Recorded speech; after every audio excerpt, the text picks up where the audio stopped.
Norman R. Bergrun. Ringmakers of Saturn. Preface. Presented herein are pictures of immensely large, enormously powerful extraterrestrial space vehicles located in the vicinity of Saturn and its moons. These photographic revelations are reinforced by, and are consistent with, scientific data extending over centuries as far back as Galileo. The pictures have been obtained by the author using simple, repeatable enhancement techniques applied to publicly available NASA photographs from Voyager 1 and 2 flybys of Saturn. Having been obtained by pre-scheduled flight programming, Voyager photographs are scientifically unique in that they are strictly impersonal. Identification of extraterrestrial vehicles, apparently possessing ancient historical presence in the solar system, is a new discovery having many ramifications. Attention, however, is focused on presenting factual information which can be gleaned from the pictures.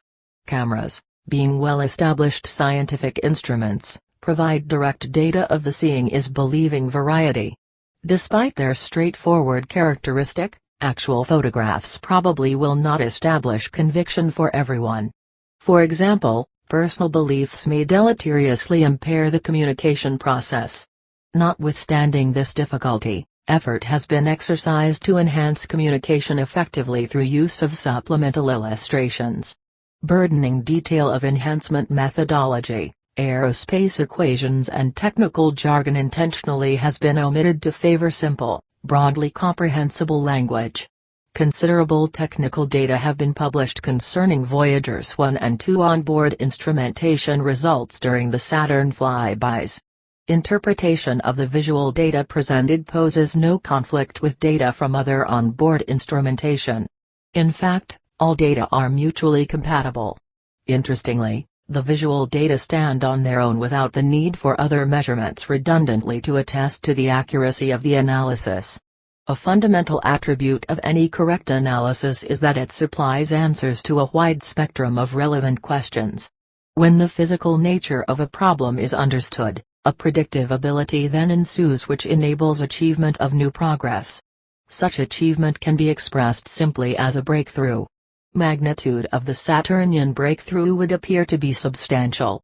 Saturnian space vehicles, strangely unusual in their great size and appearance, introduce a new and unpredictable variable into affairs worldwide. Some hitherto reported events are recounted in terms of vehicle capabilities with a view toward postulating some concept of what the future portends. Compelling reasons exist for obtaining a much more complete understanding of these vehicles and the inferential superlative intelligence behind them. Photographic enhancement has been accomplished by enlarging negative, with a microscope having recording and high-intensity lighting capabilities. Self-developing positive film recorded the various selected images contained in negatives. Copies of original photomicrographic recordings are the product of professional film processing services. To recall, launch date for Voyager 1 is September 5, 1977 and for Voyager 2, August 20, 1977. Date of closest approach to Saturn is November 12, 1980 for Voyager 1 and August 26, 1981 for Voyager 2. Without photography from these flybys, the science story presented herein could not be told. Universality of interest in the findings renders disclosures singularly through discipline-oriented channels inappropriate. Further, absence of disciplinary boundary constraints permits discussion of humanistic concerns relevant to the findings which otherwise would be omitted. This broad approach is expected to catalyze more readily and more realistically the priorities which should be given to the many, highly diverse, aspects of the subject matter. 9. Acknowledgements. NASA photographs are utilized from Voyager 1 and 2 flybys of Saturn and from Ranger and Orbiter lunar mapping spacecraft. Appreciation is extended to NASA for releasing this information to the public that others might study it. Appreciation also is extended to my wife and lifelong friend, Claire Michelson Bergrun, who supplied generous encouragement during all phases of producing this book. To Dr. Walter Vincenti, Professor of Aeronautics and Astronautics at Stanford University, Special thanks are given for his valuable suggestions at the final phase of the manuscript. Clark Constable, noted for exceptional skills which have made it distinctive over the centuries, is particularly recognized for continued pursuit of excellence. Acknowledgement also goes to Edinburgh's Meg Ross for her untiring reading and rereading of the processed manuscript. And finally, for his making everything come together speedily with gracious Scottish hospitality and manner, the author extends heartfelt gratitude to Douglas Law of Pentland Press. Contents Part 1 Impediments to Progress Puzzlements of Saturn Acclamation to Huge Immensity Part 2 The Saturn Stronghold Saturn's Rings Explained Electromagnetic Vehicles A Massive Display of Power Luminoids Vehicle Recognition Part 3 Outlying Bastions Dion gives up a big secret Iapetus Mystery Unraveled Part 4 Glimpse of a Bigger Picture The Lunar Connection A Perspective Part 5 Synthesis The Status Epilogue Bibliography List of Plates 11 Part 1 Impediments to Progress Chapter 1 Puzzlements of Saturn Saturn has beguiled observers since the dawn of recorded history over 50 centuries ago. In earliest history, Saturn has been associated with omens concerning both political and daily life. This situation changed little until the beginning of the 17th century when Galileo and his contemporaries, using telescopes, began systematic observations of Saturn. 17th-century observers documented a variety of shapes for what are now known as Saturn's rings. Galileo himself pictured the rings as solid circles, one on either side of the planet. Others pictured a solid elliptical ring plane, but one containing unusual openings such as circles and diamond shapes. Absence of rings also is recorded. Variance among observers and the uncommon appearance of the rings have been attributed to poor telescope quality in early days. Poor telescope quality also has been cited for the wide range in ring plane thickness documented by various observers later in the 18th century. Reported thicknesses range from 335 kilometers, 280 miles, to 16 kilometers, 10 miles. Whether Saturn had any rings at all continued to be questioned into the 19th century. In a carefully timed observation, a definitive shadow was expected to be cast on the ring plane by Saturn's moon, Titan, but no perceptible shadow ever occurred.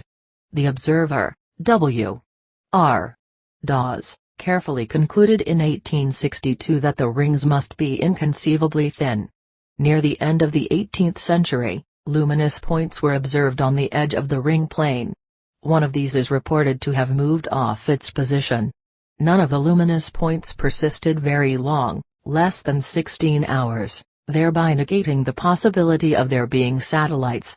The observer, William Herschel, postulated in 1789 that some sort of unstable source must be responsible, such as an intense fire.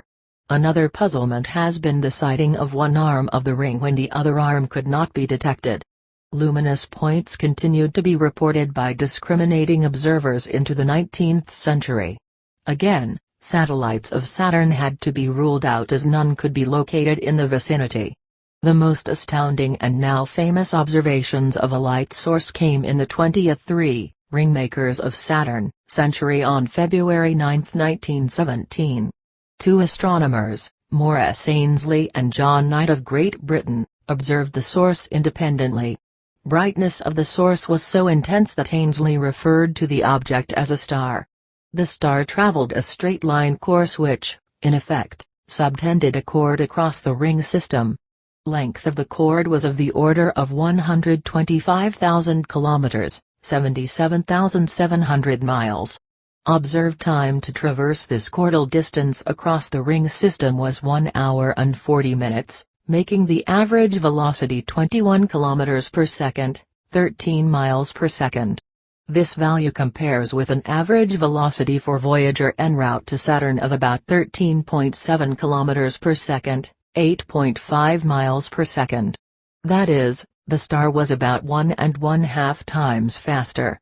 During the observations when the star was in plain view, the light therefrom appeared to be elongated. There was a strange aspect about the traversal itself. Seeming to move through the ring plane without difficulty, the star appeared to devour material ahead as it proceeded. Further, at no time did the rings completely block out the radiating light. Results from Voyager 1 have added new puzzlements.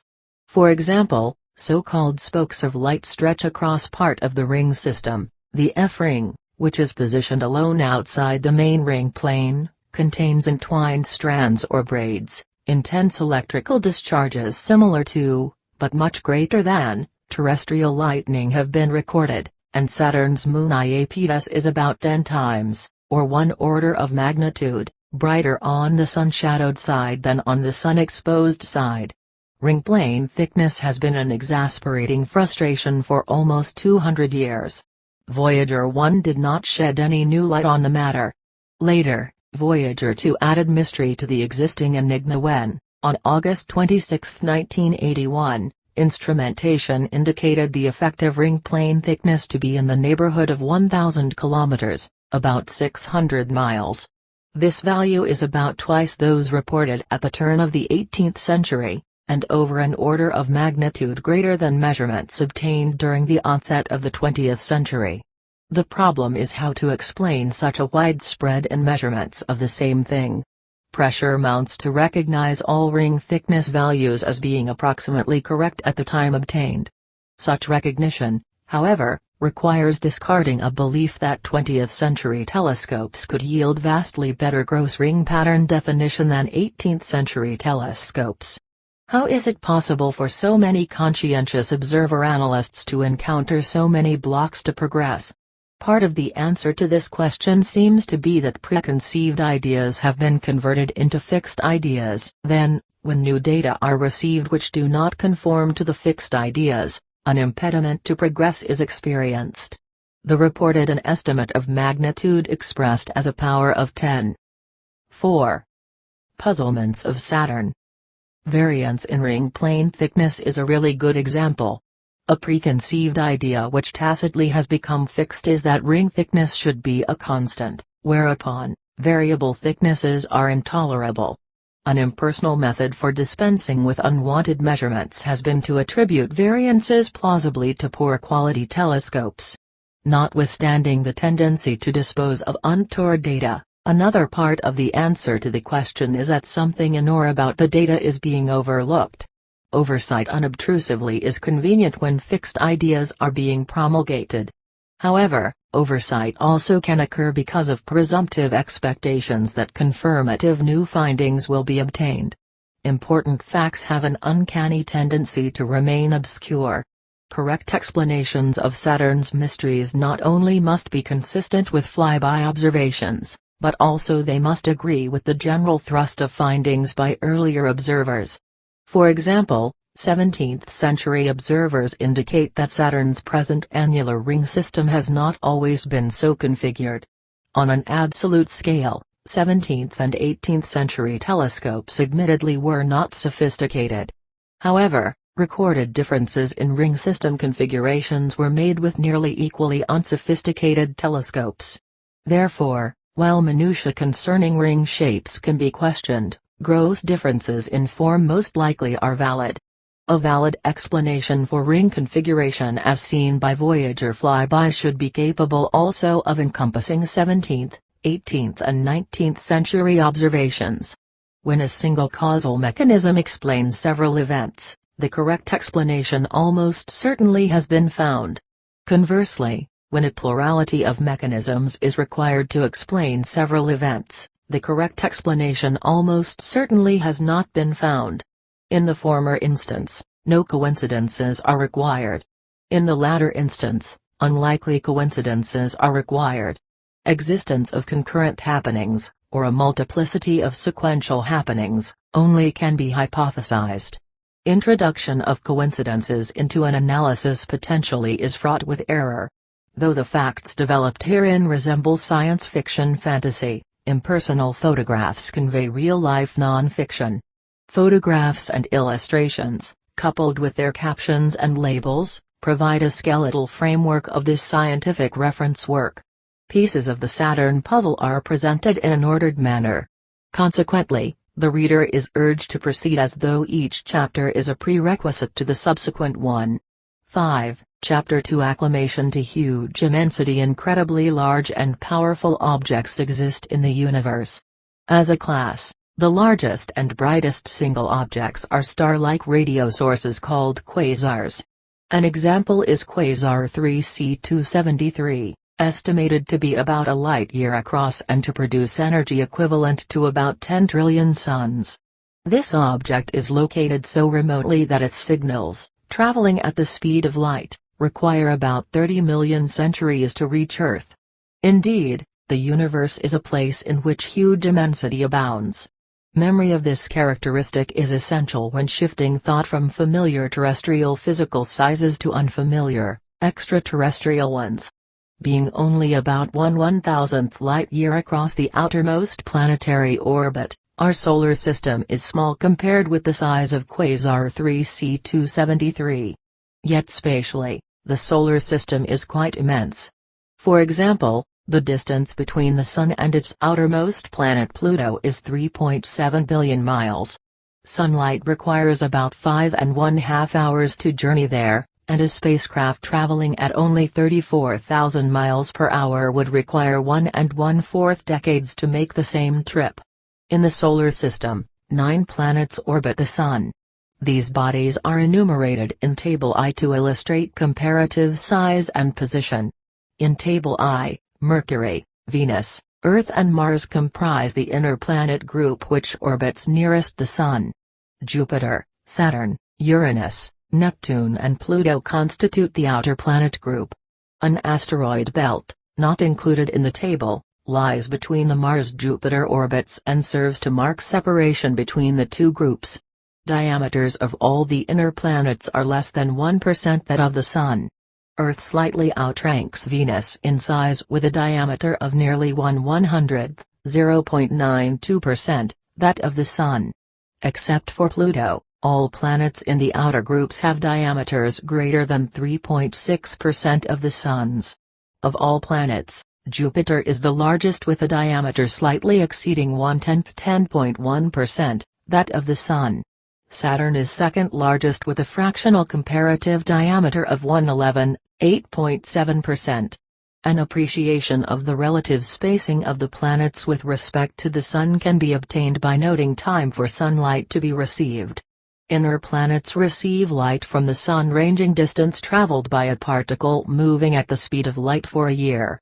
6. Acclimation to huge immensity. Table I comparative size and position of planets in the solar system, from only 3 to 13 minutes, 0.05 to 0.21 hours.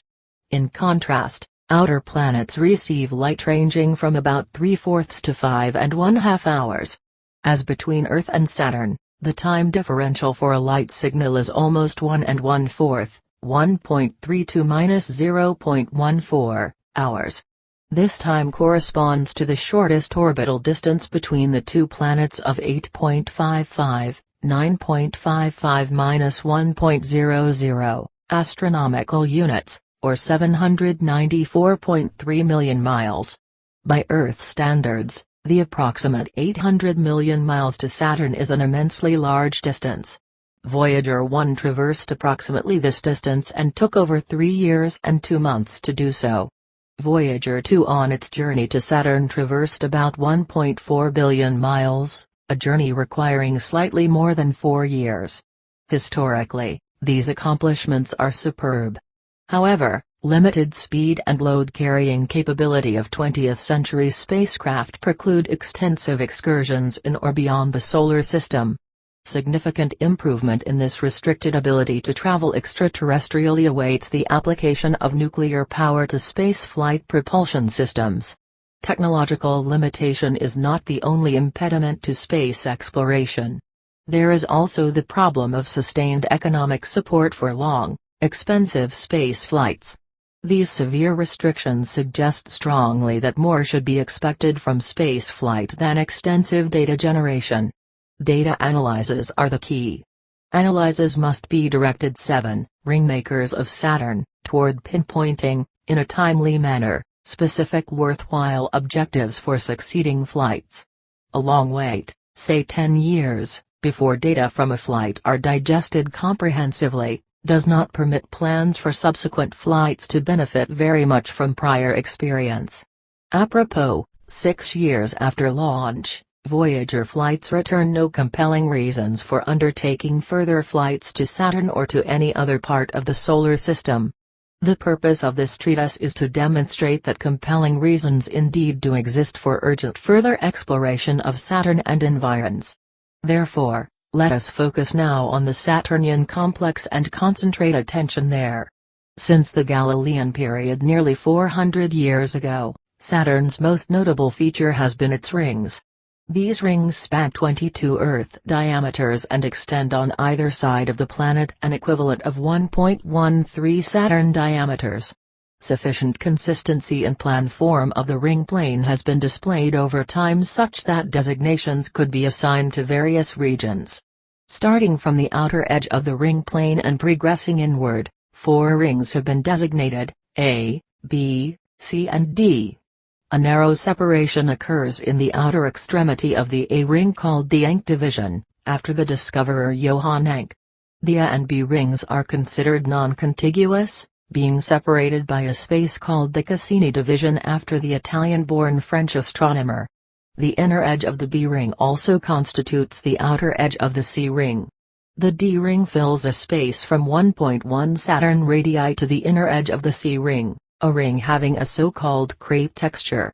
Additional radial designations are not consecutive, owing to the chronological order of discovery. For example, before Voyager 1, a faint ring located between about 3 and 8 Saturn radii had been assigned the next alphabetical designation, E.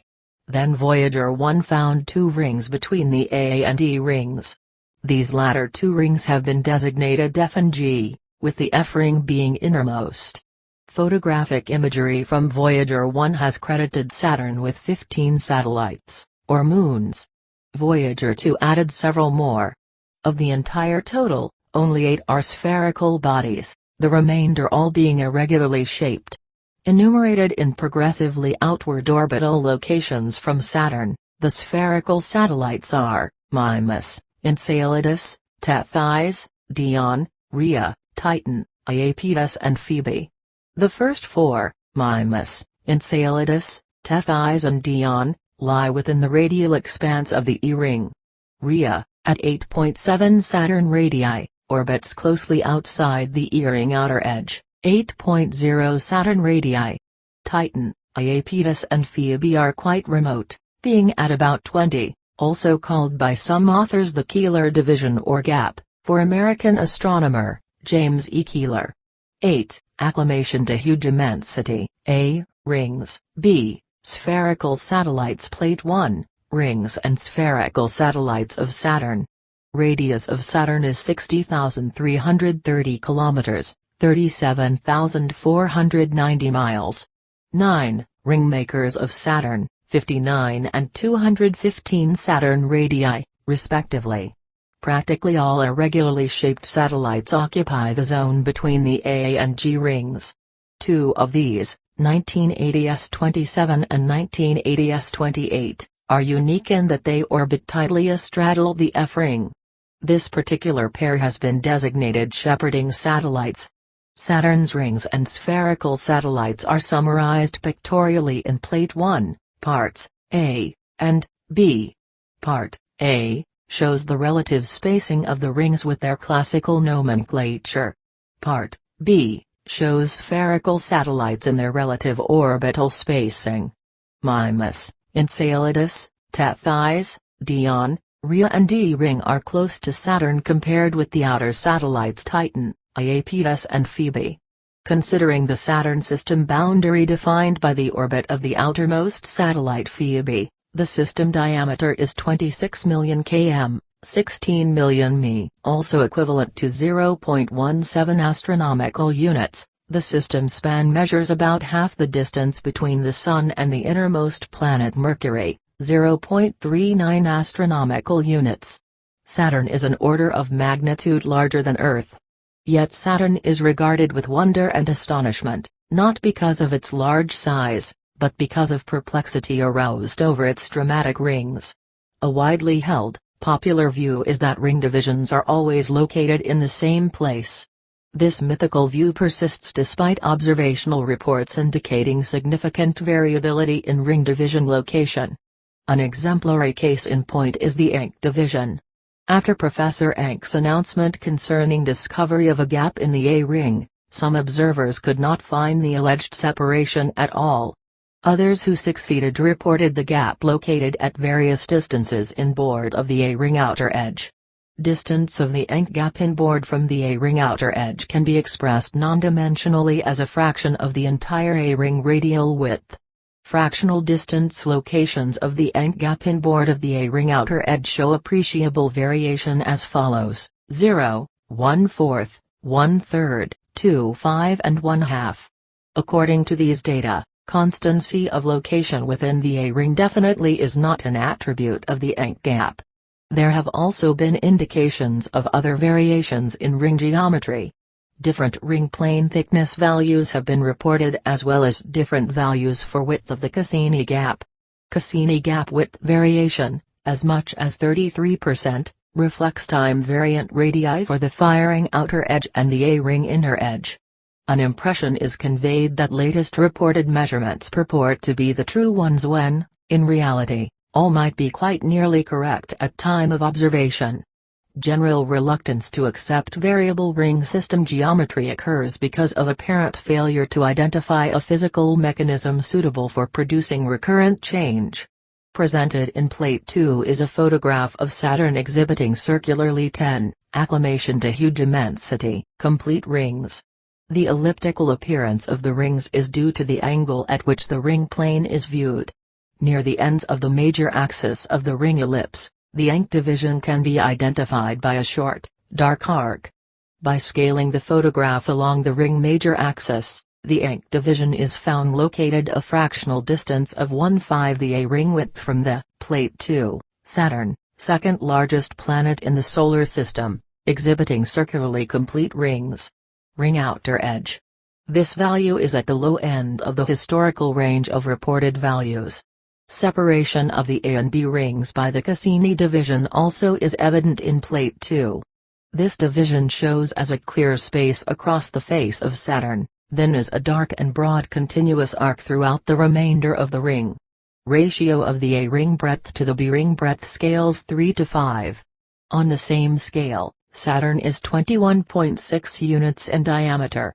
For an equatorial diameter of Saturn equal to 120,660 kilometers, apparent width of the A and B rings is about 16,750 kilometers, 10,400 miles, and 27,930 kilometers, 17,350 miles, respectively. Distance of the Encke division from the A ring outer edge is calculated to be 3,350 kilometers, 2,080 miles. Obviously, large distances 11, ringmakers of Saturn, photographically are compressed into an exceedingly small space. The A ring illustrates well this high degree of compression. Width of the A ring is equivalent to about an 18-hour non-stop jet flight between Montreal, Canada and Melbourne, Australia. Yet in the photograph, this great distance is represented by only 0.6 centimeter, 1/4 inch. Mental cognizance and retention of this high compression characteristic during examination of subsequent photographs is helpful to their comprehension. 12, Part 2, The Saturn Stronghold, Chapter 3. Saturn's rings explained. Luminous sources at Saturn have been observed, notably by Herschel, Knight and Ainsley. In one instance, a fiery source moved suddenly away from the A ring outer edge. In another unrelated instance, a bright, elongated source pursuing a straight line course entered the A ring outer edge, traversed the Cassini division, and exited the opposite A ring outer edge. After these dramatic events, luminous sources did not become a specific subject of inquiry as might be expected, that is, until this analysis many years later. Plate 3, a luminous source appears in the A ring of Saturn. 15. Ringmakers of Saturn, a number of luminous sources appear in Voyager imagery. One of these sources, located in the A ring, is documented in the photograph of Plate 3. A pointer locates this source, which appears as a small reddish-orange spot. In the picture, the A and B rings readily can be identified, and even some of the Fate C ring can be distinguished. The Cassini division, pointed to in the upper left corner of the picture, clearly is formed by a separation between the A and B rings. Diagonally in the opposite corner below the luminous source, a comparably formed Cassini division is absent. The B ring outer edge is complete. However, between points 1 and 2, the A ring is nowhere to be seen. A segment of the A ring appears strangely terminated across a chord of the entire ring system. Absence of this ring segment is addressed subsequently. Because of the shallow view angle of Saturn's rings in Plate 3, the distance between points 1 and 2 appears very highly compressed. As a result, the immense length of the ring segment chord is not readily comprehensible. To aid comprehension, Plate 4 conceptualizes the Plate 4 conceptualization of the incomplete A ring in a polar view of Saturn's northern hemisphere, using Earth as a comparable reference measure. 16. Saturn's rings explained, incomplete A ring in a polar view of Saturn's northern hemisphere. Earth profiles are introduced to provide a familiar reference measure. Line of sight is perpendicular to the ring plane so that all rings appear in true relative proportion. The length of the ring segment chord is greater than Saturn's diameter. This fact is illustrated by projection of parallel dotted lines from Saturn to the chord. These dotted lines intersect the ring chord within the cutoff segment of the A ring. The Encke division, placed at 2.5 the A ring width from the outer edge, can be seen to intersect the chord at nearly the same points as the projected dotted lines. The distance subtended by the entire chord is equivalent to slightly over 10 Earth diameters. Only about 6 Earth diameters comprise the radial distance from Saturn's surface to the A ring outer edge. Other distances also can be compared. For example, the radial span from the inner edge of the A ring to the outer edge of the Encke division is about 1 Earth diameter. Span of the Encke division is expressed by a mere line width inasmuch as this gap is only about 200 kilometers, 125 miles, across. Radial span of the Cassini division is about 0.3 Earth diameter. As before, Saturn's diameter is 120,660 kilometers, 74,980 miles. Circled numerals cross-reference the corresponding numerals shown in Plate 3. When the photograph of Plate 3 is enlarged in the vicinity of numeral 1, the information of Plate 5 is obtained. In Plate 5, F looks from along Plate 5, F looks from along the length of a cylinder body, exhausting at both ends, generates the A ring. 17. Ringmakers of Saturn, the length of a cylinder body exhausting at both ends generates the A ring. The luminous source seen near numeral 2, in Plate 3 appears at the left edge. Inspection of Plate 5 indicates that a slender body is orbiting clockwise and, in doing so, deposits a wide trail. This trail, which can be recognized as the A ring without the Encke division, is generated by efflux emanating from nearly the entire length of the body. While most of the efflux is generated along the top, some also appears to begin underneath and along the body sides in the form of streamers. These streamers pass over the side toward the right, proceed above the body and contribute to the A ring trail.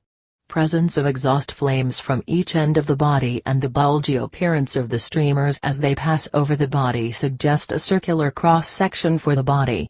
A light source, somewhat greater in diameter than the body, is positioned below the right end. This source is attached to the body with interconnecting emissions turning to an orange-red arc along the top edge. Emissions from the body can be viewed collectively as creating a net force on the unit. According to one of Isaac Newton's laws of motion, forces can occur only in action-reaction pairs. The reaction of the body to the action of the emissions is to move the body, presumably in a direction so as to complete the ring. This physically inherent mobile capability is justification for calling the body a vehicle. The ratio of apparent body length to thickness, called apparent fineness ratio, is about 13 to 1. Absolute dimensions corresponding to fineness ratio 13 can be estimated. Consider that the vehicle lies along the chord identified by numeral 1 in plate 4, and that the vehicle extends from the A-ring inner edge to the ink division inner edge. By scaling the illustration in plate 4, the body length is found to be about 0.3 Saturn diameter, or about 36,200 kilometers, 22,500 miles. This length corresponds to about 3 Earth diameters. Based on a 13:1 fineness ratio, the body diameter can be deduced to be 2,785 kilometers, 1,730 miles. This distance is about the same as the airline distance from San Francisco, California to St. Louis, Missouri on the Mississippi River. Such an immense propulsive body implies a space engine possessing unheard-of capacity and capability. When the photograph of Plate 3 is enlarged in the vicinity of numeral 2, the information of Plate 6 is obtained. In Plate 6, a second slender vehicle forms a knee-ring trail which includes a luminous source. This source is the same one identified in Plates 3 and 5. Breadth of the source is estimated to be about half the distance between the A-ring inner edge and the ink division inner edge. This sizing places the breadth of the C appendix. 18. Saturn's rings explained. Luminous source at about 5,600 kilometers, 3,480 miles. This distance is slightly over 1½ times the diameter of Earth's Moon and about the same as the airline distance between New York and London. The large magnitude attests to the vast energy powering the engine of the slender space vehicle. Projecting from beneath the luminous source in Plate 6 is a wire-like arm which curves upward into the foreground toward the left. At Plate 6, a slender vehicle forms a knee-ring trail which includes a luminous source. About 1/3 of its length from the bottom, the arm has a bulge in it. This bulge appears to be a donut-shaped formation, or toroid through which the arm passes. Presence of a toroid indicates that the arm is acting as a conductor carrying electricity. Such an indication is given because physically a circular conductor of electricity has, in cross-section, magnetic field lines consisting of concentric circles, that is, circles with a common center.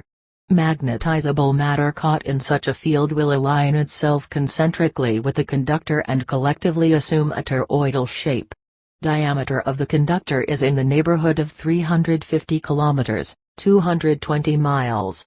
Length is of the order of 4,000 kilometers, 2,500 miles. Without this arm, maintenance of the luminous source probably would be impossible. Scaling the vehicle in Plate 6 yields an apparent fineness ratio of about 13:1, the same as for its companion vehicle in Plate 5. Orientation of the trails from both vehicles suggests that the two are moving toward one another, apparently on a collision course. A 19. Ringmakers of Saturn. Collision would not occur, of course, were the vehicles in different planes or were one to surrender its position to the other. Preference is for the latter. Excluding bulb luminous sources, Plates 5 and 6 tend to show that vehicle diameter is an approximate measure of thickness of the A-ring at inception. For the time frame shown then, maximum ring thickness inferentially would be of the order of 2,785 kilometers, 1,730 miles. Obviously, at large distances from the vehicle, at the ring edges and for old trails, the ring would be expected to be much thinner and more diffuse. Plates 3, 5 and 6 confirm the early observations of moving luminous sources by Herschel, Knight and Ainslie.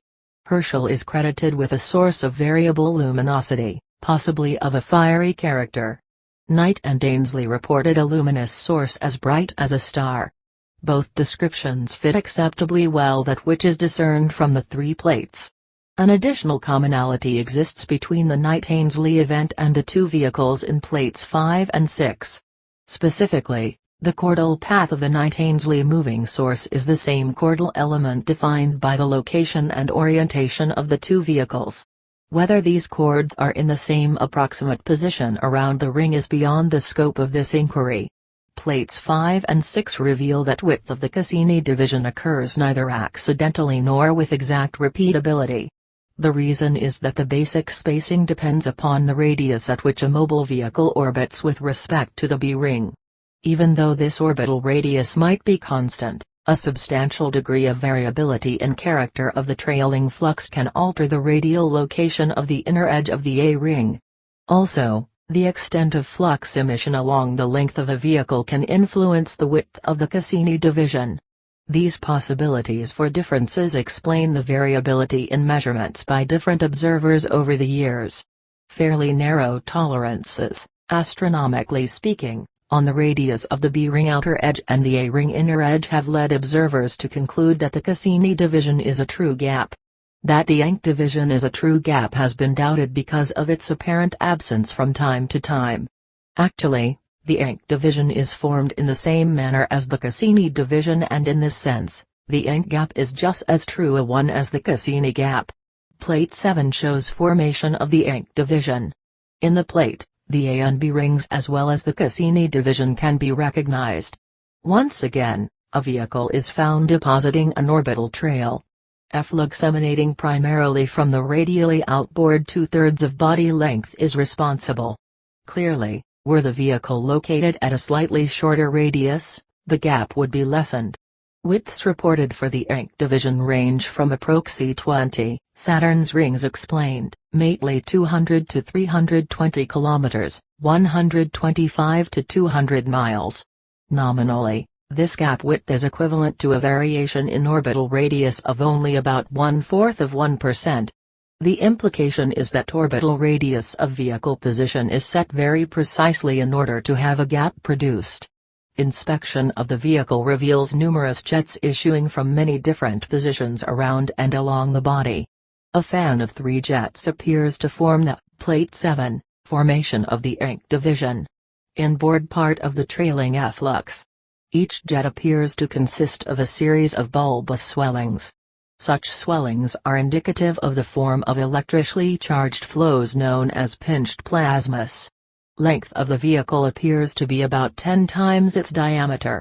A dark jet crossing the body near the left end makes the vehicle appear as though there are 2 sections aligned longitudinally. In reality, the vehicle is integrally one. An attempt at sizing yields an apparent length of about 4,700 kilometers, 2,900 miles, and a diameter of 470 kilometers, 290 miles. Diameters of issuing jets are of the order of 0.1 to 0.2 body diameter, or about 47 to 94 kilometers, 29 to 58 miles. Numerous photographs have been examined with special attention being given to the outermost region of Saturn's A-ring. The search produced another vehicle at the outer edge of the Encke gap. This second vehicle, shown in Plate 8, substantiates the process by which the outer A-ring and the Encke division are formed. In the plate, the Cassini division, the entire breadth of the A-ring and the Encke division can be 21 ringmakers of Saturn discerned. The outer annulus of the A-ring, defined by the Encke division and the A-ring outer edge, again is found to consist of a trail deposited by a slender vehicle. As before, efflux emitted from around and along the body is the source of the trail. Were the same profuse efflux to occur completely along the vehicle length, little separation. Plate 8, a second vehicle substantiates the process by which the outer A-ring and the Encke division are formed.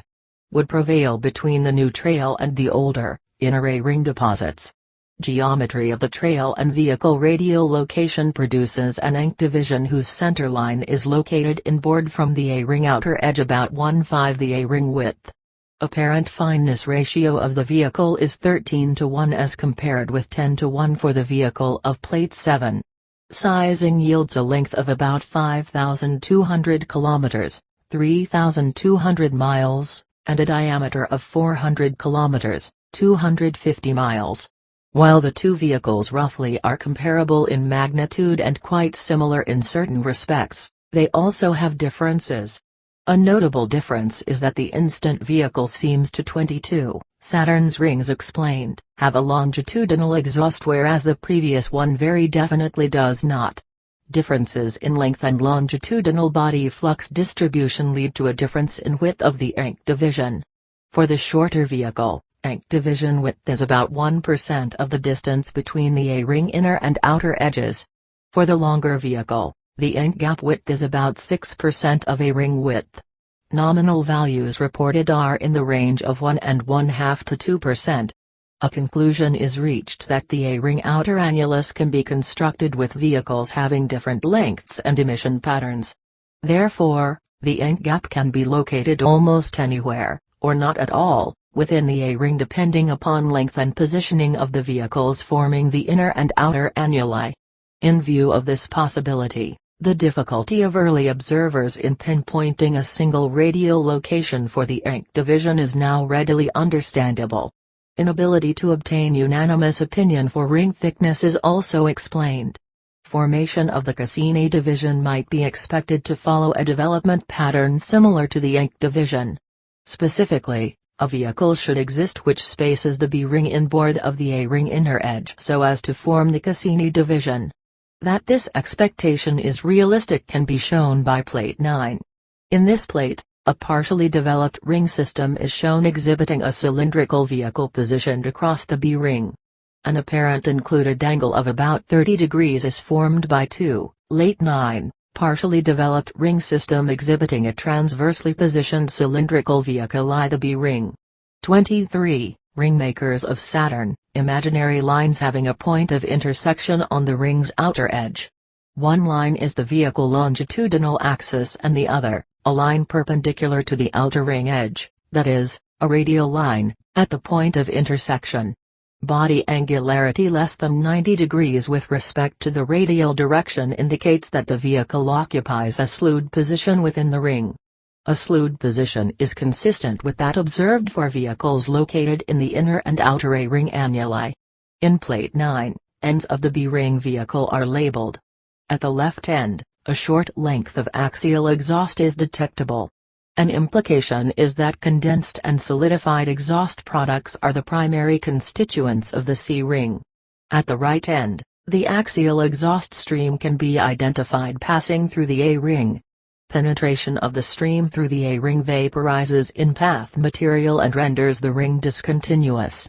Also at the left end, 3 bulbous jets of matter are ejected. Towards the right end, 3 more bulbous jets emerge from a small common area. Quite likely all the bulbous jets are pinched plasma formations inasmuch as the presence of substantial heat in exhaust products is indicated. Emissions at other body locations are identified in the plate. All the ejected matter, except for the right end bulbous jets, provides intimate substance and texture to the B-ring. The right end jets rise above the vehicle, form an arch and connect with the A-ring. Apparent fineness ratio of the body is in the neighborhood of Plate 10, emitting vehicle stationed outside the A-ring encompasses the F-ring location. 24. Saturn's rings explained, 13:1. Rough sizing places vehicle length at about 29,500 kilometers, 18,300 miles, and the diameter at 2,250 kilometers, 1,400 miles. That vehicles do not confine themselves only to positions in the A and B rings is illustrated by Plate 10. Shown in the plate outside the A-ring is an emitting slender body positioned near the F-ring location. Axial exhaust appears to emanate from the body ends, locations of which are identified. Issuing from top side at the right end of the vehicle is a long streamer which extends leftward toward the A-ring. This long streamer and the axial emissions are primary contributors to a massive cloud which forms in the vicinity of the vehicle. Secondary contributors are jets discharging laterally, not labeled. Highest cloud density occurs below the A-ring near the right edge of the photograph. This occurrence suggests a long axial exhaust emission which, owing to very elevated temperature, requires a considerable distance before the constituents reach the cloud-forming condensation point. Lowest cloud density occurs below the body, attesting to the comparative minor nature of lateral and downward emissions. Intermediate cloud density is displayed between the trailing streamer and the A-ring.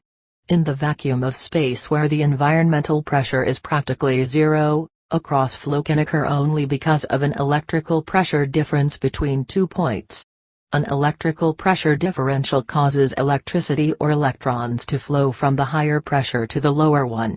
These flowing electrons necessarily must come from a highly ionized volume of matter, an obvious source of which is the vehicle.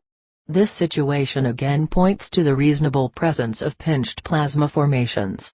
Overall cloud breadth is estimated to be of the order of 3 Earth diameters. Apparent fineness ratio of the vehicle is about 12:1. In summary, the A and B rings are formed by slender mobile vehicles trailing massive efflux.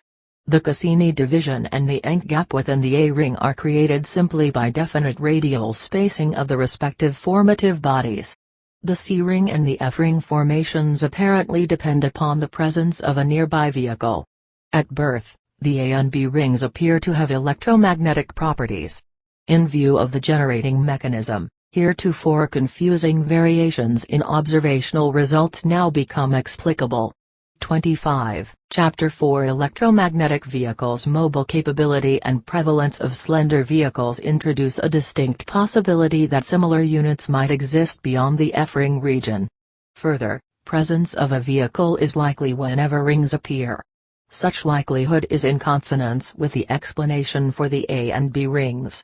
Specifically, a vehicle ring coupling exists because exhaust products and body efflux supply ring constituent material. This coupling characteristic renders the expansive E-ring, positioned roughly between 3 and 8 Saturn radii, a highly suspect candidate for additional activity. Orbiting within this 5 radii wide annulus are Saturn moons, Mimas, Enceladus, Tethys and Dione. Rhea orbits outside the E-ring at 8.7 Saturn radii. Conceivably, any of these moons might be shadowed by one or more of the massive and powerful slender vehicles. Fortuitously, Voyager 1 obtained a photograph of Saturn which captured images of most of the aforementioned moons.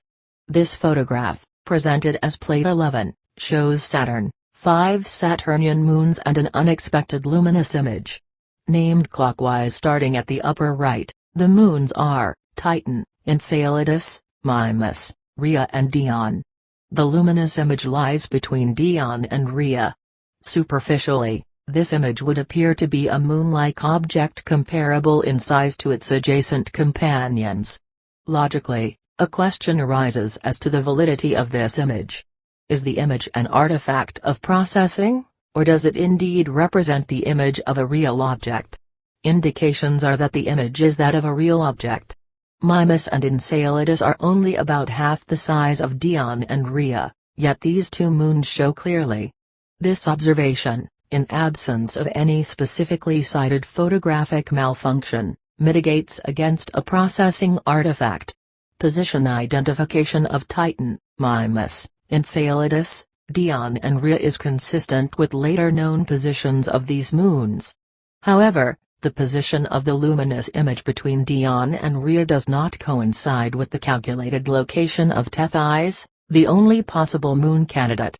Were Tethys in fact within the camera field of view, this moon ought to be visible inasmuch as its size is comparable to Dione and Rhea. Because Plate 11 is devoid of visual 26 electromagnetic vehicles, Plate 11, Saturn, 5 Saturnian moons and an unexpected luminous image. Depth, graphic pictorialization is helpful to gain further understanding of the luminous image. By scaling Saturn and its rings in Plate 11, a facsimile can be constructed in which clarifying detail of the ring plane can be provided. Results are presented in Plate 12. This plate pictorializes the luminous image in positional relationship to Saturn, the A, B and E rings, 6 near moons and their orbital paths. Boundaries of Plate 11 are shown by dashed lines. Calculations place Tethys about 2/10 the straight line distance between Dione and Rhea, and in an orbital path whose radius definitely is shorter than that for the image. Discrepancies in both radial and angular positions of Tethys with respect to the image would indicate that the image indeed is not Tethys. Because Tethys and Dione are very nearly equal in diameter, 1050 and 1120 kilometers respectively. A reason should exist for obstruction of Tethys' appearance in Plate 11. Certainly, this obstruction cannot be caused by Tethys' two small companions whose largest dimension is of the order of 35 kilometers and which, moreover, follow the same orbital path. Also, little likelihood exists of mistaking the companions for the luminous image because of their exceedingly small size.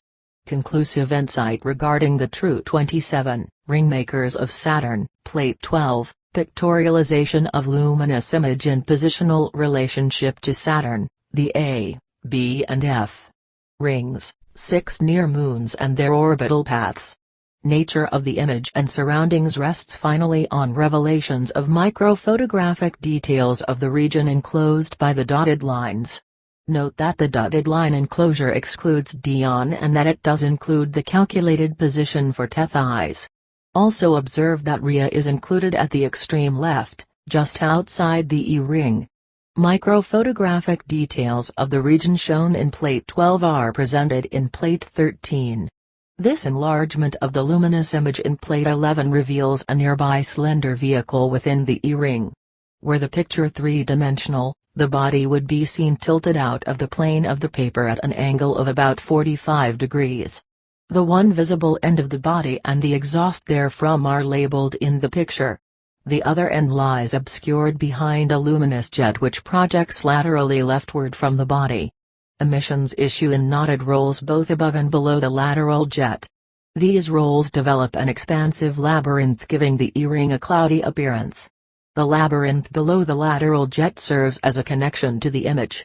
A second connection is created by emissions from the body. Specifically, below the forebody, this connection is 28 electromagnetic vehicles, established through two nearly concentric toroids interconnected radially with roll segments, like spokes of a wheel. One of these spokes connects with the upper edge of the luminous image. This spoke, the two toroids, and a central hub are identified in the plate. Presence of toroidal formations is considered indicative that the emissions have electromagnetic properties. The two different connections between the Plate 13, enlargement of luminous image revealing a nearby slender vehicle within the E-ring. Body and image become paths by which a potential difference, or voltage, can be delivered remotely to a point in space. When the termini of the paths are sufficiently close to permit current flow, a luminous arc could be produced as suggested by the photograph. Were the current path, perchance, to be through and around some intermediate object, conceivably that object might become highly illuminated. In view of the physical environment surrounding it, the luminous image certainly cannot be a photographic artifact. This conclusion, however, calls for a reason why Tethys is not apparent in the picture. The reason is that proliferous efflux from the vehicle blocks Tethys from view. However, whether the image in the plate is, or is not, Tethys really need not be resolved conclusively. The important emerging fact is that all moons in the E-ring can, at some time, be within immediate range of a vehicle capable of large-scale electromagnetic influences. Also, consistent with findings concerning formation of Saturn's other rings, the E-ring is caused by a vehicle spewing matter. 29. Ringmakers of Saturn. For further examples which demonstrate the electromagnetic character of slender vehicles, attention is invited to Saturn itself. Plates 2 and 3 illustrate that Saturn's outer atmosphere has distinct latitudinal stratification extending from pole to pole. These strata can be viewed as thick planar rings, of varying diameters, centered vertically atop one another north to south. This multilayer ring concept of the outer atmosphere carries the idea that strata might be vehicle-related. In this context, presence of slender vehicles in Saturn's atmosphere would be a reasonable expectation. Easy identification, however, is thwarted because clouds, emissions, tend to obscure the sources being sought. This difficulty, though, can be circumvented. Plate 14 presents a sector of the southern hemisphere of Saturn showing cloud strata, a curious luminous point, location of a lightning source and a slender vehicle. In the plate, the luminous point occurs below a dark slender object, axially aligned with an overhead latitudinal cloud stratum. This isolated body is labeled a vehicle because it has an apparent fineness ratio of about 13:1, and also because it evidences emissions. At the horizon left of the vehicle, a lightning source and a lightning location is indicated. The source, a small tick protruding into space, can be discerned upon close, Plate 14, sector of southern hemisphere of Saturn showing cloud strata, a luminous point, location of a lightning source and a slender vehicle. Non-optimum exposure for overall picture favors the dark region at planet horizon. 30. Electromagnetic vehicles. Scrutiny. Lightning streaming from the source is faint and hence difficult to distinguish. However, the intent at this juncture merely is to call attention to event locations. Imagery is clarified in the enlargements of plates 15 and 16 used for subsequent discussions. Plate 15 presents an enlargement of the luminous point in Plate 14. The purpose of the instant plate is to illustrate that the luminous point, Plate 15, luminous point of Plate 14 essentially is an arc light whose apparent power source is a remote vehicle capable of generating paths carrying electricity. Essentially is an arc light whose apparent power source is a remote vehicle capable of generating paths carrying electricity. The vehicle along with a couple of its emissions are identified in the upper left corner of the picture. From the lower left end of the vehicle, a very long, slender element projects from each side. This element, labeled a bilateral projection, in turn issues other projections along itself. Several of these secondary projections lead to the luminous point. Connected to the point are a number of radial filaments which variously connect with the projections. The result is that the luminous point becomes a center of mismatched electrical potentials, and illumination is generated in much the same manner as for an arc light. Light diameter at the converging intersection of electrical paths is estimated to be in the neighborhood of 45 to 50 kilometers, 28 to 31 miles. Distance from the originating source of potential appears to be of the order of 500 kilometers, 310 miles. A characteristic of arc light is high thermal 31, Ringmakers of Saturn, temperature. Temperature of arc lights employing Earth technology is limited chiefly by the melting temperature of the electrodes, analogous to filaments, which supply potential differential. For carbon electrodes, this limit temperature is about 3,700 degrees Celsius, 6,700 degrees Fahrenheit.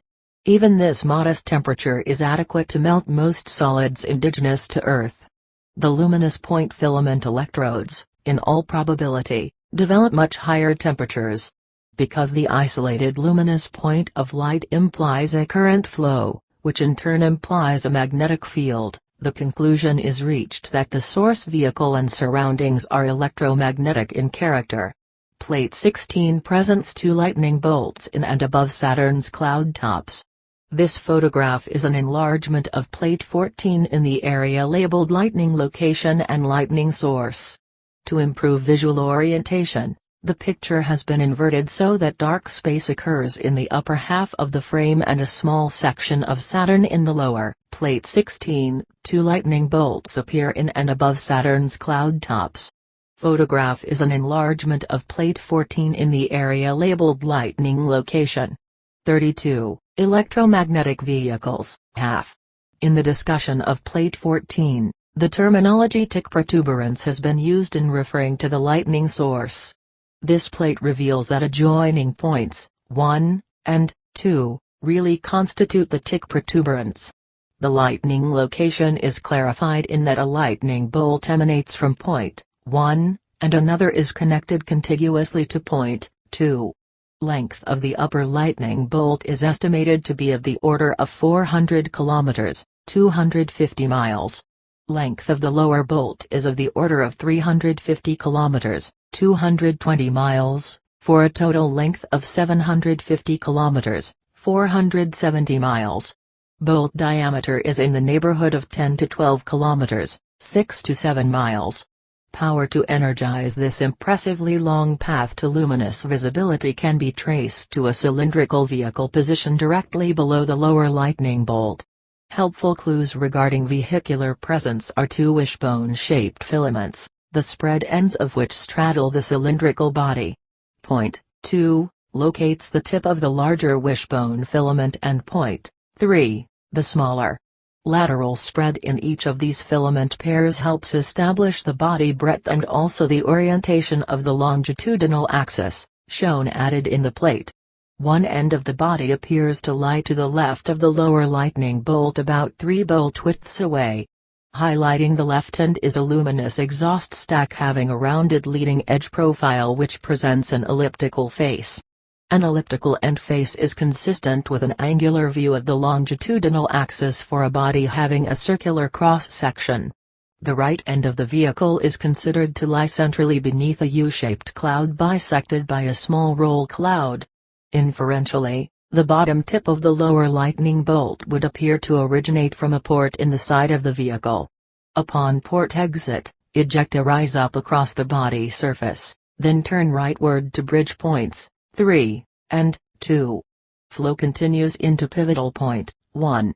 At 1, the lightning bolt direction changes abruptly to the left, traverses a sinuous path and then fades to completion at point 4. Point 4 lies at a distant secondary projection on the left arm of the bilateral projection. A simple explanation for the progression and sustenance of the lightning bolt is that successively smaller electrical potentials prevail sequentially along the course. Progressively reduced potentials would cause ejecta originating from the port to arc to points 3, 2, 1, and 4, respectively.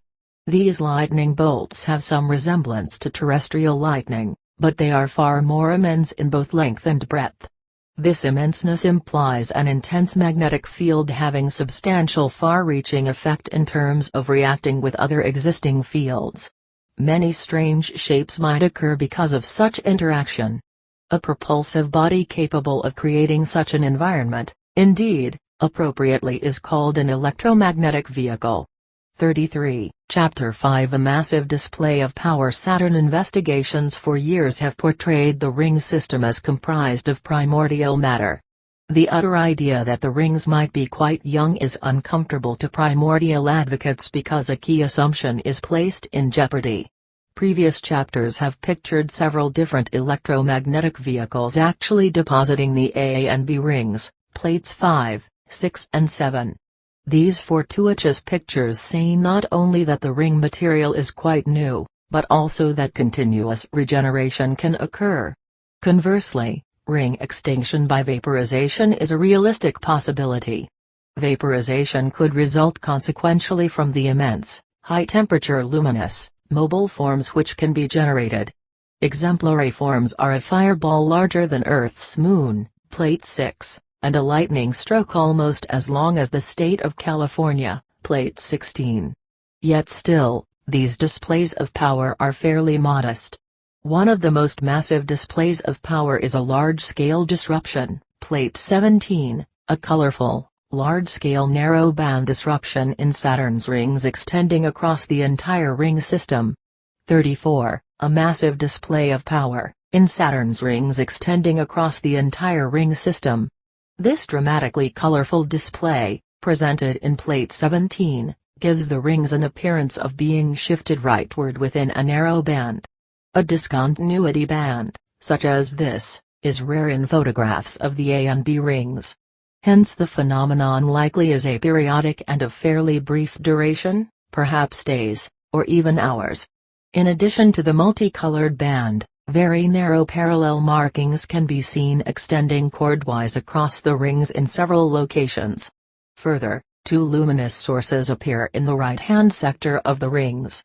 One is positioned in the Cassini division above the discontinuity band, and the other is located just below the band in the A ring. Noteworthy, too, is the completely filled Cassini gap. Usually, this gap appears mostly as empty space. An astounding 218,000 kilometers, 136,000 miles, is spanned by the colorful band, roughly the equivalent of 17 Earth diameters. Bandwidth is in the neighborhood of 3,000 kilometers, 1,850 miles, equivalent to about 3/4 the distance across the continental United States. Contained within the narrow rectangular area across the rings is an area of about 670 million square kilometers, approximately 260 million square miles. Thus, the affected region exceeds the total surface of the Earth, which is about 510 million square kilometers, 197 million square miles. Obviously, a disturbance of such great magnitude requires immensely enormous energy. Insight concerning the physical situation in and near the discontinuity band is provided by subsequent plates presenting enlargements embracing localities at points labeled 1, 2, 3, 4 and 5. Presence of electromagnetic vehicles on the right side of the ring system in Plate 17 is clued by two luminous sources. Plate 18 identifies these sources and pinpoints vehicles contributing to the apparent ring shift and to a filled Cassini gap. Involved are at least 5 vehicles, locations of which are numbered 1 through 5. These are discussed in numerical order. Of the 5 vehicles just mentioned, the first is positioned in the outer edge of the A-ring. A substantial length of the visible body is subtended between the dual pointers of label 1. Toward the end, a wishbone filament can be identified straddling the body similar to those in Plate 16. Emissions from vehicle 1 feed the nearby luminous source. Another vehicle, labeled 2, pokes its nose slightly up out of the Cassini gap. Body ejecta and the luminous source hide all the body aft of the nose and also fill the Cassini gap. Each side of the vehicle, 2, ejects a lateral emission, heretofore termed a bilateral projection in discussion of Plates 15 and 16. This projection extends completely across the A and B rings, a distance of the order of 42,000 kilometers, 26,000 miles. Below the bilateral projection, a blue-colored niche exists on the 35 Ringmakers of Saturn, inner edge of the B ring. This angular niche is delineated by 2 skewed linear elements. One element is a vehicle, labeled 3, positioned at the upper left corner of the niche. The other element is a secondary projection, a B, originating at a distant vehicle labeled 4. Vehicle 4, located in the A-ring near the top edge of the picture, generates a leftward lateral projection from which the secondary emerges near B. The vehicle and the terminal end of the projection colorfully interact to create the angular niche. The interaction creates the impression that the B-ring inner edge locally is shifted toward the right. Label 5 in Plate 18 directs attention to a cylindrical vehicle whose nose is located in the Cassini gap. From above and below the nose, ejecta form an occluded division between the A and B rings. Plate 19, an enlarged view, reveals vehicle and ejecta detail and shows components of the A-ring discontinuity, the apparent ring shift and a luminous source. All these interconnected events are occasioned by the Plate 18. Luminous sources provide clue to presence of electromagnetic vehicles as a causative mechanism for a filled Cassini gap and an apparent ring shift. 36. A massive display of power, Plate 19, vehicle and ejecta in the Cassini gap in relation to a knee ring discontinuity, apparent ring shift and a luminous source. Presence of an electromagnetic vehicle. A 2-pointer label locates the vehicle with respect to the B ring and the Cassini gap. Within the spread of these pointers measured along the top element, about 2 body diameters of length appear in dark color. About another body diameter of length can be discerned covered with a mantle of cloudy efflux. Vehicular angular position is such that efflux from the top and bottom of the nose fills what normally would be the open Cassini division, or gap. Axial exhaust, whose diameter measures about 1/2 that of the body, is projected into the A-ring and creates a blue area there. A rope-like appendage, or tongue, is attached beneath the nose. Above the nose, a stream of ejecta trails aftward and separates the A and B rings. This streamer consists of 5 interconnected nodules, labeled 1 through 5. Each nodule grows a lateral trunk. The 5 nodular streams are characteristic of pinched plasma flows and have electromagnetic properties. 37. Ringmakers of Saturn, being designated by letters A through E, to match nodules 1 through 5, respectively. Upper trunk, E, causes the discontinuity in texture of the A ring. Trunks, C, D, and E, develop 3 colorful branches which extend beyond the A ring and provide the appearance of a local ring shift. Trunk, A, is connected directly to the luminous source. Branches of trunks, C, D, and E, also are connected to the luminous source. Branch connections are made by an intermediate straight line element labeled a transmission line. Between the end of the transmission line and trunk, A luminous arc is drawn. This arc, or luminous source, is about the size of Earth's moon. Structural manipulation of the A-ring and development of such a large luminous source convey the sense of tremendous power inherent in the vehicle. On the left side of the ring system in Plate 17, there are no luminous sources to signal the presence of electromagnetic vehicles. However, findings from Plate 19 reveal that a completely filled Cassini gap is a positive indicator. An enlarged view has been made of Plate 17 in the vicinity of location label 3. This view, introduced as Plate 20, shows the apparent ring shift and band discontinuities in relation to 2 electromagnetic vehicles in the Cassini gap. Picture orientation has been rotated clockwise 90 degrees to facilitate feature recognition. One vehicle is labeled 1, and the other 2. Each nose position is indicated by a pointer. Both vehicles have substantial angle of attack with Plate 20, apparent ring shift and band discontinuity in relation to 2 electromagnetic vehicles either Cassini gap.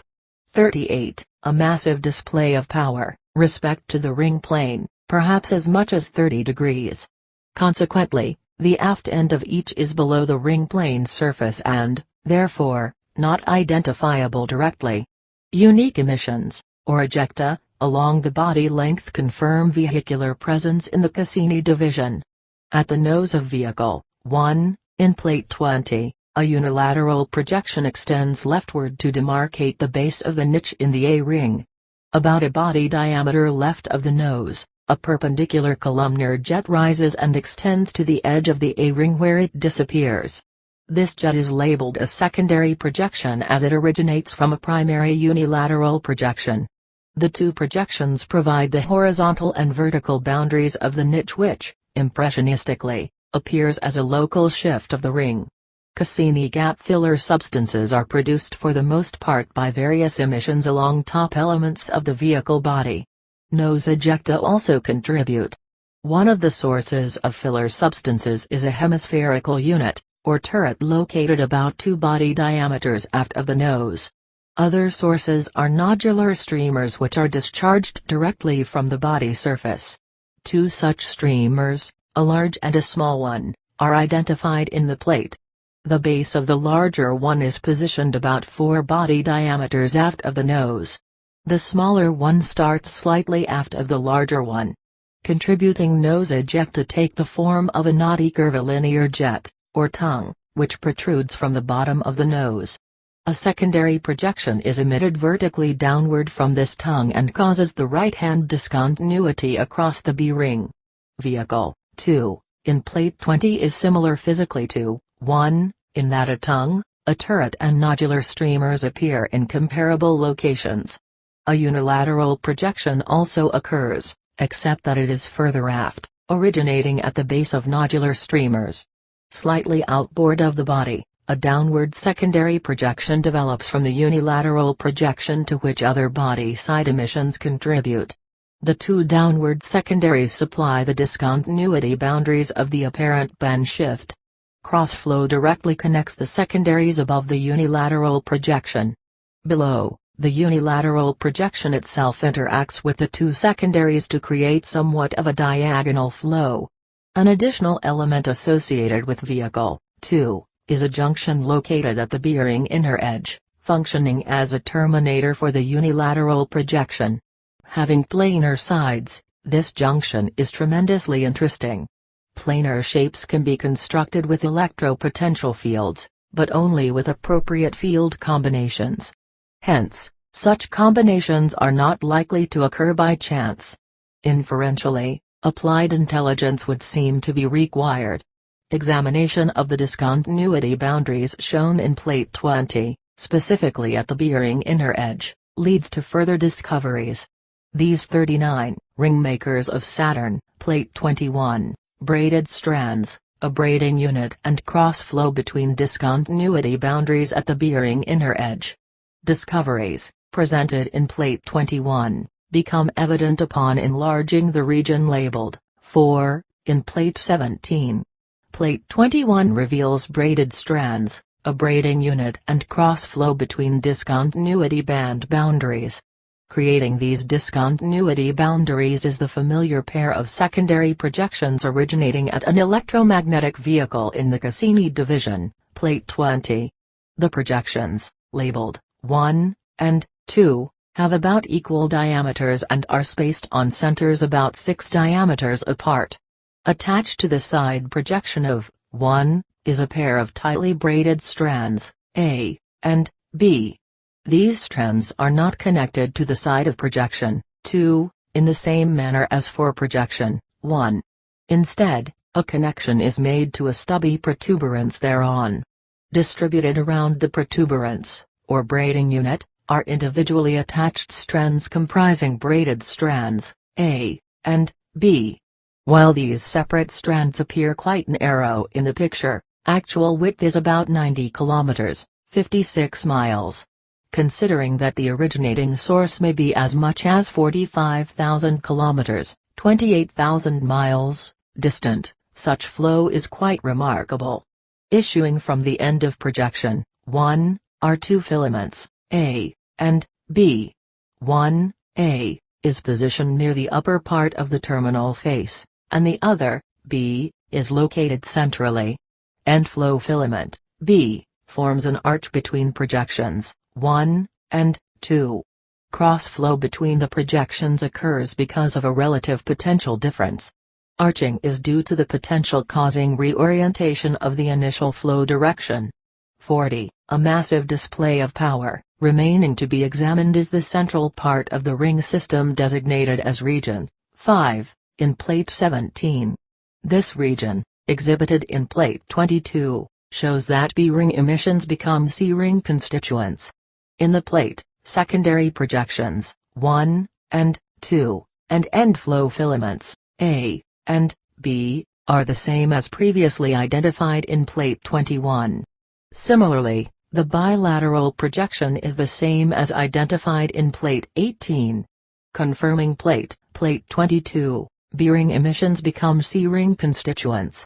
21. End flow filament, B, connects with secondary projection 2. Filament, A, can be seen for the first time to extend about midway across to the opposite B-ring edge. Near the midpoint, M, the flow arches back to a point, P, at the B-ring inner edge, analogous to the return of filament, B, to projection 2. The reentrant flow element from point M is labeled filament, C. Emissions from filaments, A, B, C, the bilateral projection and other points along the B-ring inner edge fill the entire central ring system. Lying adjacently within the B-ring, the emissions comprise the region commonly designated the C-ring. However, no inner edge exists to delineate a boundary between the C and D rings. For this particular sighting, therefore, the D ring must be considered non-existent. C and D rings have been observed in the past, and undoubtedly will continue to be observed in the future. This plate indicates that their occurrence is dependent upon electromagnetic vehicles in the ring system. Specifically, the rings are related to vehicle positioning and degree of emission activity. 41. Ringmakers of Saturn, plates 17 through 22 demonstrate pointedly the massive power of electromagnetic vehicles. That this power can produce significant effects at extremely remote distances also is demonstrated. Additionally, two luminous sources, each about the size of Earth's moon, dramatize an apparently simple vehicular capability, albeit an ASA power in the accustomed framework of human beings. Alignment and positioning of vehicles on the left side of the ring system is found to be distinctly different from that on the right side. Yet, the narrow discontinuity band across the entire ring system is aligned quite in a straight line. Restated, several independent events acting in concert are required to create the linear, uniform width discontinuity band across the tremendous span of chordwise opposite rings. Ordinarily, only a single causative agent is dominantly responsible for an event. Here, however, at least 7 powerful agents of like kind are involved. In this situation, intelligent coordination would appear to be a more reasonable presumption than a chance occurrence of numerous simultaneous events.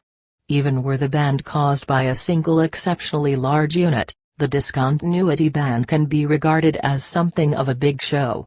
After all, the band is not at all a prevalent feature of the Saturnian ring system. Indeed, attention paid here may be the first directed specifically to this phenomenon. Viewed then as a rare show of power, the uniquely colorful band probably holds the distinction of having been constructed deliberately. This likelihood is enhanced by the finding that the A and B rings, in fact, are constructed. Formation of the cross-system band and generation of the A and B rings both imply that indigenous to electromagnetic vehicles is a portentous controlling power. 42. Chapter 6 Luminoids. With the single exception of the F ring, each of Saturn's rings exhibits great breadth. In comparison with the other rings, the F ring is but a narrow trace. Uniquely circumscribing the A ring, this disparate ring commands curious attention in terms of its properties and origin. Some understanding of the F ring is afforded by the next 4 plates, 23 through 26. Introductory plate 23 shows a non-uniformly luminescent F ring in positional relation to A ring components and shepherding satellite. Specifically, the A ring components are the inner and outer ank rings and the separating ank gap. Separating the F ring and the A ring outer edge is a distance of about 3,700 kilometers, 2,300 miles, labeled D. Distance, D, is nearly the same as the width, W, of the outer anka ring, 3,200 kilometers or 2,000 miles. In terms of Earth traverses, D and W are roughly the same distance as an airline flight between Washington, D.C. and Los Angeles, California.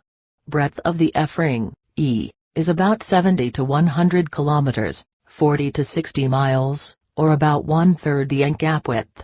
At the left, a shepherding satellite marks a segment, A, of the F-23, non-uniformly luminescent F ring in positional relation to A ring components and a shepherding satellite. 43, B, region, 2, plate 23 plate 24, segments of F ring close-up showing that luminosity derives from emissively active core material. Luminoids, ring having pronounced luminosity. Around the ring to the right of A, luminosity fades gradually until the ring is punctuated with a short, bright, widened segment left of 1. Right of 1, a break in the ring occurs at B. Following this break, a pattern of variable luminosity continues along the ring to the right. Maximum brightness is achieved at the segment labeled C, even though a shepherding satellite is not present and the ring is discontinuous. Therefore, some sort of excitation mechanism exists, other than shepherding satellites, to produce variable luminosity along the F ring. To learn about the origin of the F ring luminosity, the regions labeled 1 and 2 in plate 23 have been examined. Plate 24 depicts segments of the F ring close-up showing that luminosity derives from emissively active core material. Part A presents a segment at region 1, and Part B shows a segment at region 2. At region 1, the finite segment has a clumpy, but untwisted core. In contrast, the continuously tapered segment at region 2 has a helical core as though composed of 2 or more entwined strands. Both regions exhibit stubby, luminous emission jets. Some of the emissions act collectively to produce areas of intense brightness, or incandescence. Plates 24A and B disclose that the F-ring consists of a high-energy train of material, neither everywhere continuous nor everywhere of uniform cross-section. This type of irregularly shaped emissive material, for convenience, shall be referred to subsequently as luminoids. An external energy supply would seem to be required to sustain the high level of luminous output of the luminoids. That at least part of this energy might be supplied by the A-ring is disclosed in Plate 25. Plate 25 presents the non-uniformly luminescent F-ring of Plate 23 exposed to reveal interconnections between the F-ring and the A-ring outer edge. While numerous inter-ring connections are present, two of the more distinct ones are pointed out in a region along the A-ring outer edge where filaments cross. Edge filaments are a product of various electromagnetic vehicle outputs which, as already has been found, extend throughout the ring system. Functional compatibility of the A and F rings leads to a realization that the F ring is not an isolated entity.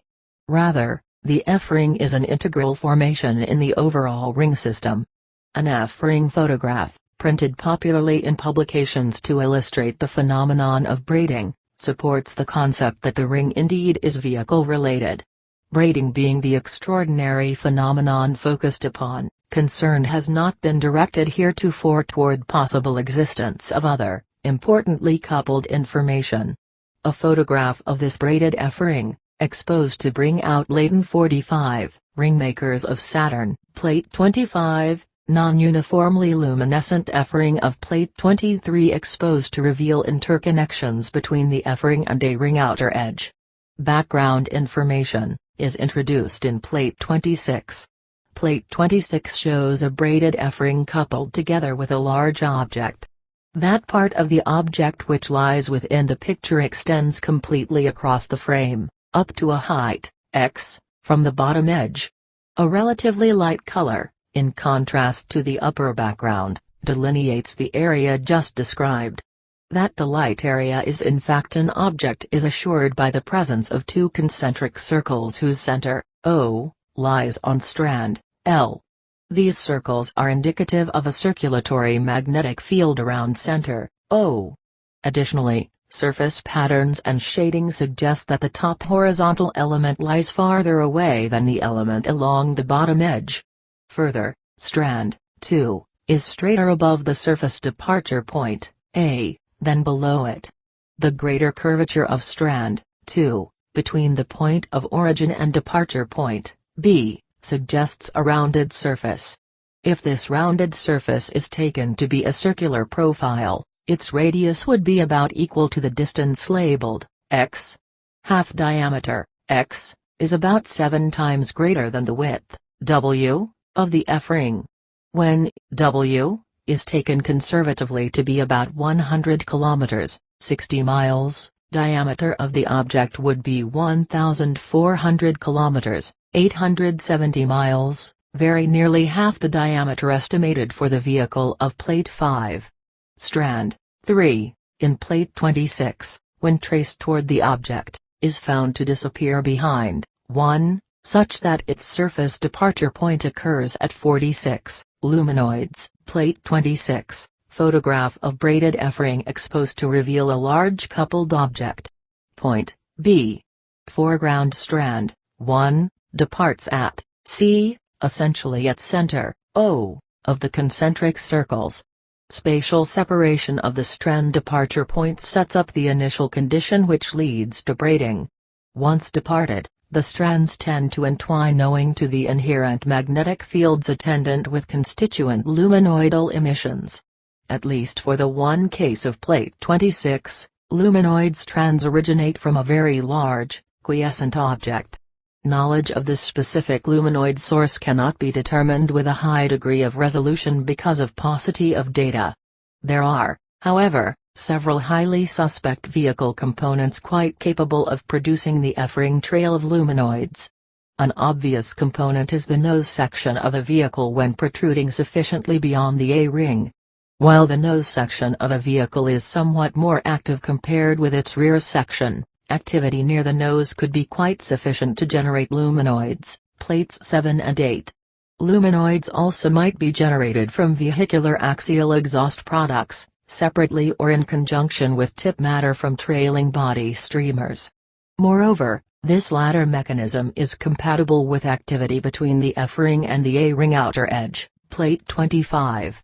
47. Ringmakers of Saturn. From the foregoing discussion, a tentative conclusion is drawn that components of orbiting electromagnetic vehicles generate the F-ring trail of luminoids. Because these vehicles can travel about and position themselves, a further conclusion is drawn. Luminoids might be expected to be found elsewhere in the Saturnian satellite system, albeit not necessarily active or in ring form. 48. Chapter 7 Vehicle recognition evidence is 100% positive that propulsive vehicles generate the inner and outer Anka rings of Saturn. Presence of these units is made fortuitously clear in plates 5 through 8. Ordinarily, emissions are so profuse and chameleonic in character that recognition is rendered quite difficult. Recognition also is hindered by different modes of vehicle operation which produce strangely diverse appearances. In absolute size, these mobile bodies are unearthly large. However, in terms of typical Voyager photographic fields of view, frontal body images are close to being imperceptibly small. Feature recognition, therefore, is in part a developed skill of geometric perception in relation to surroundings. Cognitive skill is deterred when one has never performed the exercise of examining and correlating numerous photographs. Lest this deterrent have caused difficulty in relating to reality of size, this chapter shall approach earlier subject matter from a different viewpoint. Then, consideration will be given to two close-ups of Saturn which will provide information transitional to subsequent chapters. Three distinctly different sizes of vehicle appear in plates 5 through 9. The smallest generates the outer Anka ring and the next size larger generates the inner Anka ring. During ring formation, hot axial exhaust is directed into the Anka and Cassini gaps tending to clear them of matter. The largest of the three vehicles is long enough to extend almost across both the A and the B rings, plate 9. Ratio of length to diameter for all is in the neighborhood of 13:1. Given the premise that the small and intermediate units together generate the A ring, a fair inference is that a single larger vehicle similarly might generate the B and C rings. A single vehicle is inferred because no gap exists between the B and C rings. If these observations really are true, then it follows that ring size must be a fairly good measure of vehicle size. That, indeed, ring and vehicle size are related intimately is illustrated by plate 27. In the figure are shown three fineness ratio 13 vehicles having multiple unit sizes of 1, 2 and 4. These sizes closely satisfy the planar dimensional requirements for forming the A, B and C rings. In 49, Ringmakers of Saturn, plate 27. 3 fineness ratio 13 vehicles having multiple unit sizes of 1, 2 and 4 closely satisfy tin planar dimensional requirements for forming the A, B, C and D Saturnian rings. View is perpendicular to the ring plane. 50. Vehicle recognition. The polar view shown in the figure, the bottom element of each vehicle is a line, which, when extended, perpendicularly intersects an extended Saturnian equatorial diameter. Intersections of these line pairs mark points of tangency of the vehicle body element lines, extended, with respect to ring gap boundaries. For example, the tangent point for vehicle I is at the Anka gap, for vehicle 2, it is at the Cassini gap, and for vehicle 3, it is at the surface of Saturn. Vehicle sizes 1, 2 and 3 fairly accurately portray the vehicles to the scale revealed by plates 5 through 9. Vehicles I and 2 are seen in plates 5 through 8 at about the same relative location with respect to the rings as shown in figure 27. Vehicle 3 in plate 9 assumes a position across the A and B rings more like that depicted by the dashed lines in the figure.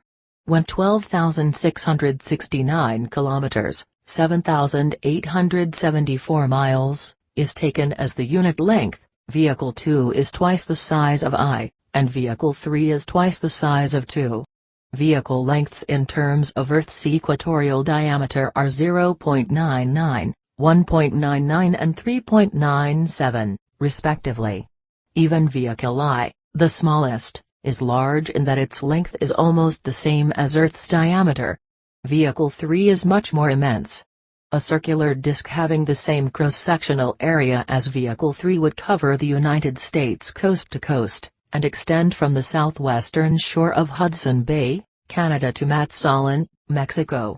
Intermediate-size Vehicle II, 1,949 km diameter, has a frontal area which compares favorably with the size of Saturnian satellite Iapetus 1,460 km. Other basic cognitive features concern the countenance presented by a vehicle as it orbitally moves around Saturn. Plate 28 shows a simplified electromagnetic vehicle in different attitude angles at two positions during formation of the inner Anka ring. These two positions are labeled 1 and 2. In position 1, the vehicle presents side and bottom profiles in polar and equatorial views, respectively.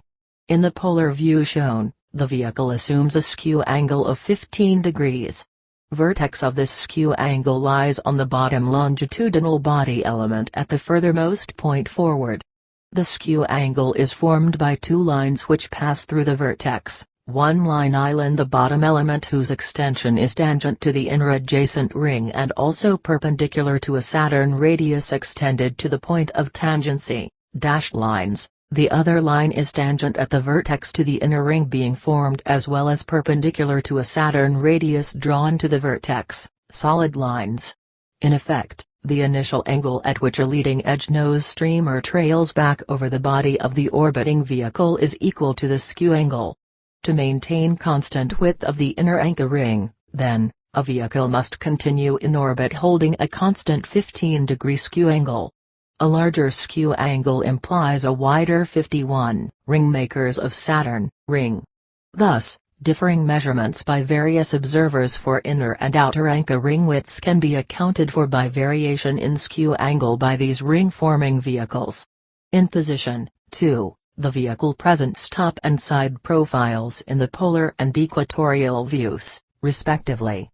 Again, the same 15-degree skew, plate 28, a simplified electromagnetic vehicle in different attitude angles for two orbital positions during formation of the inner Anka ring. 52. Vehicle recognition, angle is shown as for position 1, but orientation of the streamers with respect to the ring plane has been changed. Instead of the streamers being placed in the ring plane when the vehicle is in an attitude of 0 degrees with respect to the ring plane, the streamers are now placed there with a different body attitude. To attain this condition, the vehicle first must be rolled clockwise 90 degrees. In this position, the streamers shoot up and out of the ring plane. To get them back in, the tail end must be lowered so that the body is inclined 15 degrees to the ring plane. When this is done, streamers are made to flow into the ring plane. Vehicle countenance in flight attitudes portrayed by positions 1 and 2 poses different identity situations. For example, in flight attitude 1, a vehicle virtually would be unrecognizable when following in the dense wake of another. However, when a new ring is being formed, in a polar-oriented view the ring will assume a cut-off appearance commensurate with the orbital skew angle. Thereby, identity readily is established. For either of these two situations, plate 28 illustrates that an equatorial view alone will provide little cognitive assistance. In flight attitude 2, vehicle presence is fairly easy to establish. The reason is that the nose protrudes slightly beyond the location of the furthest forward trailing streamer. Though little of the body can be seen in a top view, a partial revelation does not mean that the rest is not there. In the equatorial view of plate 28, a vehicle exhibits a large profile when in the attitude of position 2. Therefore, one could think that detection might be easy. Unfortunately, cloudiness from lateral body emissions tends to hide everything. Nonetheless, mere identity of a single recurring feature, such as the nose, may lead to observation of other new features and modes of operation. Possible new features and modes of operation are offered for consideration in plates 29 and 30. Both plates contain close-ups of Saturn, and attract attention mainly because of their being dramatically colorful. Order in the color patterns prompts examination for potential latent information. In plate 29, a dark blue latitudinal stripe in Saturn's atmosphere emanates from an object identifiable as a probable electromagnetic vehicle component. Located at the upper left edge of the picture, this object is found surrounded by an azure blue glow. Emission character, shape and positional attitude suggest the presence of an electromagnetic vehicle, only the extreme end of which is observable. Atop the object, stubby emissions point outward at angles slightly different from one another. These different pointing angles impute an underlying curved surface. Surface curvature further is confirmed by a circular 53, Ringmakers of Saturn, plate 29. A dark blue latitudinal stripe in Saturn's atmosphere emanates identifiable as a probable electromagnetic vehicle component. From an object, orifice which appears elliptical because of being viewed sideways as well as frontally. Between the orifice and stubby emissions, a section transitional to a larger body diameter is consistent with diverse emission pointing angles. A small toroid located at the base of the exhaust orifice attests to the electromagnetic character of the immediate locality. Below the toroid and orifice, a hose-like appendage or tongue projects longitudinally. Adjacent to the toroid, two arched azure blue plumes are emitted from the tongue surface. These plumes contribute to the regional glow. Further down, plume generation becomes quite profuse and enlarges the glow. At the edge of the azure blue region, plumes can be seen to braid and knit themselves into a tight mass. This mass, which forms a long continuum of the tongue, appears as a stripe in Saturn's outer atmosphere. The stripe is placed longitudinally whereas the body's longitudinal axis is displaced considerably from the latitudinal. Attitude adjustment to accommodate placement of exiting matter is typical for electromagnetic vehicles, plates 18 and 28. Indications are that the object pictured probably is the exposed nose of an electromagnetic vehicle. 54. Vehicle recognition. A second close-up of Saturn containing surprisingly important information is the frontispiece, reprinted as Plate 30. Plate 30 reveals salient features of an operational electromagnetic vehicle. A component, 1, is identifiable readily as the nose orifice. Extending from below the orifice is a long, tightly twisted tongue. 2, the top longitudinal profile body element. 3, is perceptible for a short distance aft of the nose. Location of the bottom longitudinal profile body element is obscured inasmuch as a solid band of underbody emissions, 4, exhausts where this element otherwise would appear. The distance between these two locations establishes an approximate body diameter, 5, and permits estimation of trailing end location. 1, 2, 3, 4, 5, 6.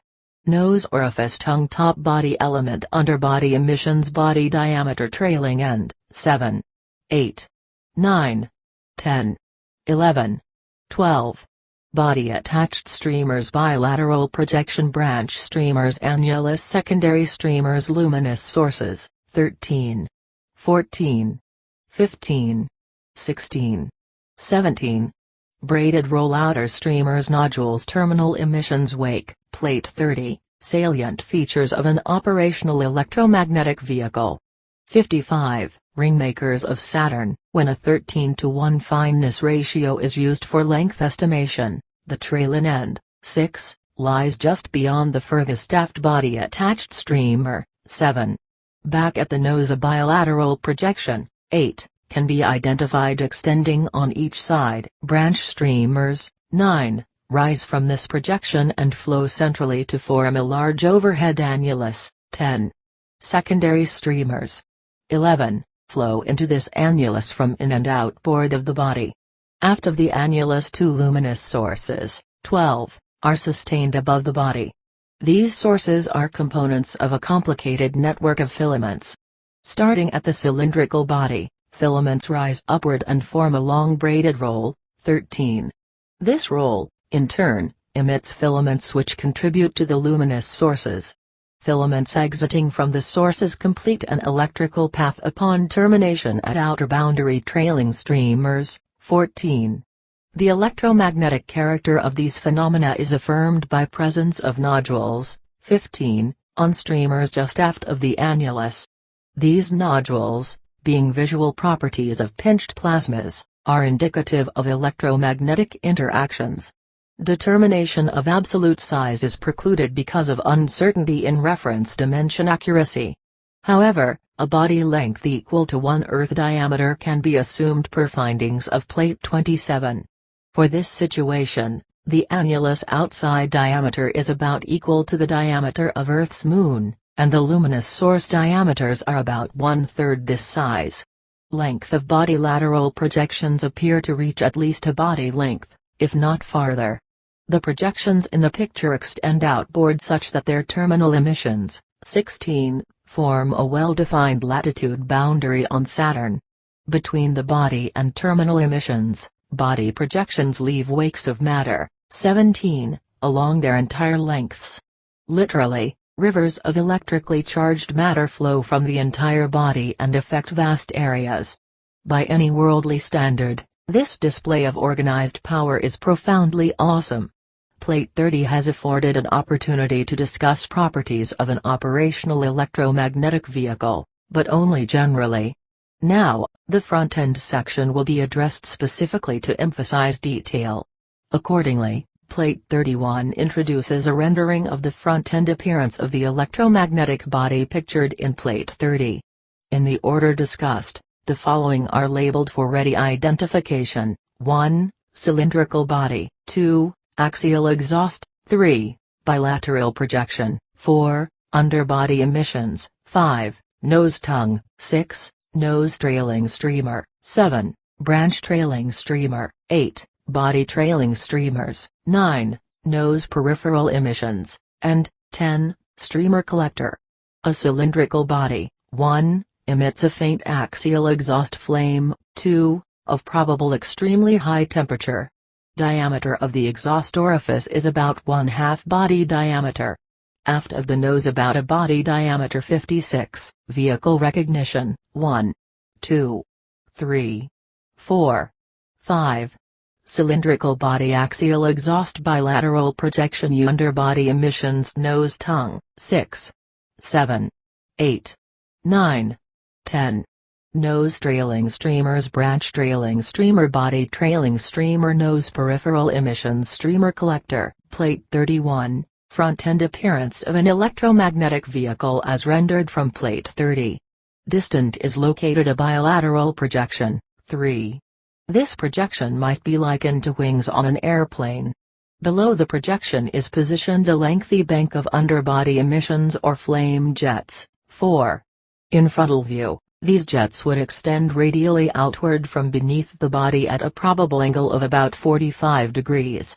Immersed in, but extending out of, the flame bank is a tightly entwined tongue, 5. The length of the tongue is at least 2 body diameters and has capability within itself to project emissions or plumes. Atop the body nose just aft of the axial exhaust flame, a bulbar pinched streamer, 6, flows upward and aft. 57. Ringmakers of Saturn, other streamers, 7, and 8, also flow aft. Streamer, 8, starts at the body, but streamer, 7, commences from a lateral projection. Streamer, 6, shows an ability to branch directly forward. At the nose ahead of the foreground lateral projection, a small jet, 9, is emitted which jumps or shorts to the projection. This phenomenon illustrates the presence of different electrical potential, voltage, levels and demonstrates the mechanism that governs flow paths. Also in this same vicinity, numerous small radial emissions occur around the exhaust cowl. The hub labeled 10 acts as a collector to coalesce beginning streamers. Coalescence forms an embryonic streamer which ultimately bursts forth. In this chapter, Cylindrical propulsive bodies of approximate fineness ratio 13 have been pictured with lengths ranging from 1 to 4 Earth diameters. The bodies and lateral projections spew matter at elevated temperature and high electrical potential in an orderly, understandable manner. Because of the natural propensity for emissions to seek the least path of resistance to attain a lower potential, all objects having a lower relative potential are subject to electromagnetic interaction in some degree. How influential it is, of course, depends upon the distance between the electromagnetic components and the object. Clearly, hot parts of a vehicle could leave imprints on large solid objects, as though branded. Saturn's rings exhibit some of the many residual forms which ejected matter can take. Because of their mobility, vehicles can be expected to appear almost anywhere. A signature of former presence would be unique, solidified objects of appreciable size and differing shapes. Ejecta of different colors equate to different substances, or compounds. Interestingly, water in vapor, liquid or solid state most likely is a major and prolific exhaust product. This assertion is based upon indications that Saturn's great rings are composed of water ice. Vastness of range in vehicular capability further is indicated by large-scale formation and huge, sustentative luminous sources. 58, Part 3, Outlying Bastions Middle dot, Chapter 8 Dion gives up a big secret. Saturn has revealed itself as an inconspicuous habitat for ultra-powerful machines. Machines always have a purpose. All require inputs. Then by an intermediate process, all yield outputs. Outputs consist not only of the intended products or services but also of refuse. As the Saturnian ring system so well illustrates, refuse can be seen much more readily than the producing sources. Dion also falls into this same pattern. On Dion, a luminescently active landscape can be identified. Plate 32 shows this topographical activity. Specifically, over about 250 kilometers, 150 miles, of its landscape near the horizon, Dion displays an arrow, hazy white elevated surface band, 1, profusely emitting blue ejecta, 2. This illuminated band appears to rise above the plane topography, 1, 2, 3, 4. Elevated surface band blue ejecta cylindrical shapes angular shapes, 5, 6, 7, 8. Large lumps penumbra amber-colored illumination, Plate 32, luminescently active landscape on Dion. 61, Ringmakers of Saturn, in the foreground by nominally 7 kilometers, 4½ miles. One part of the band consists of shapes approximating cylinders, 3, staggered in position abreast and crosswise of one another. Another part contains angular shapes, 4. Foreground topography appears to consist of the same substance as the elevated band. However, emissions are not so pronounced, and the surface presents softer contours as though large lumps, 5, had fused together while in a malleable state. Beyond the penumbra, 6, well into the umbra, 7, where a solid shadow should occur, a spot of multicolored illumination, 8, appears. In this completely shadowed region, the wall side of any crater is too low to intercept sunlight and cause reflection. Inferentially, the active topographical area stretches afar. A conservative estimate is 73,000 square kilometers, 28,000 square miles. In comparison, terrestrial topographical coverage of naturally illuminated areas is minuscule.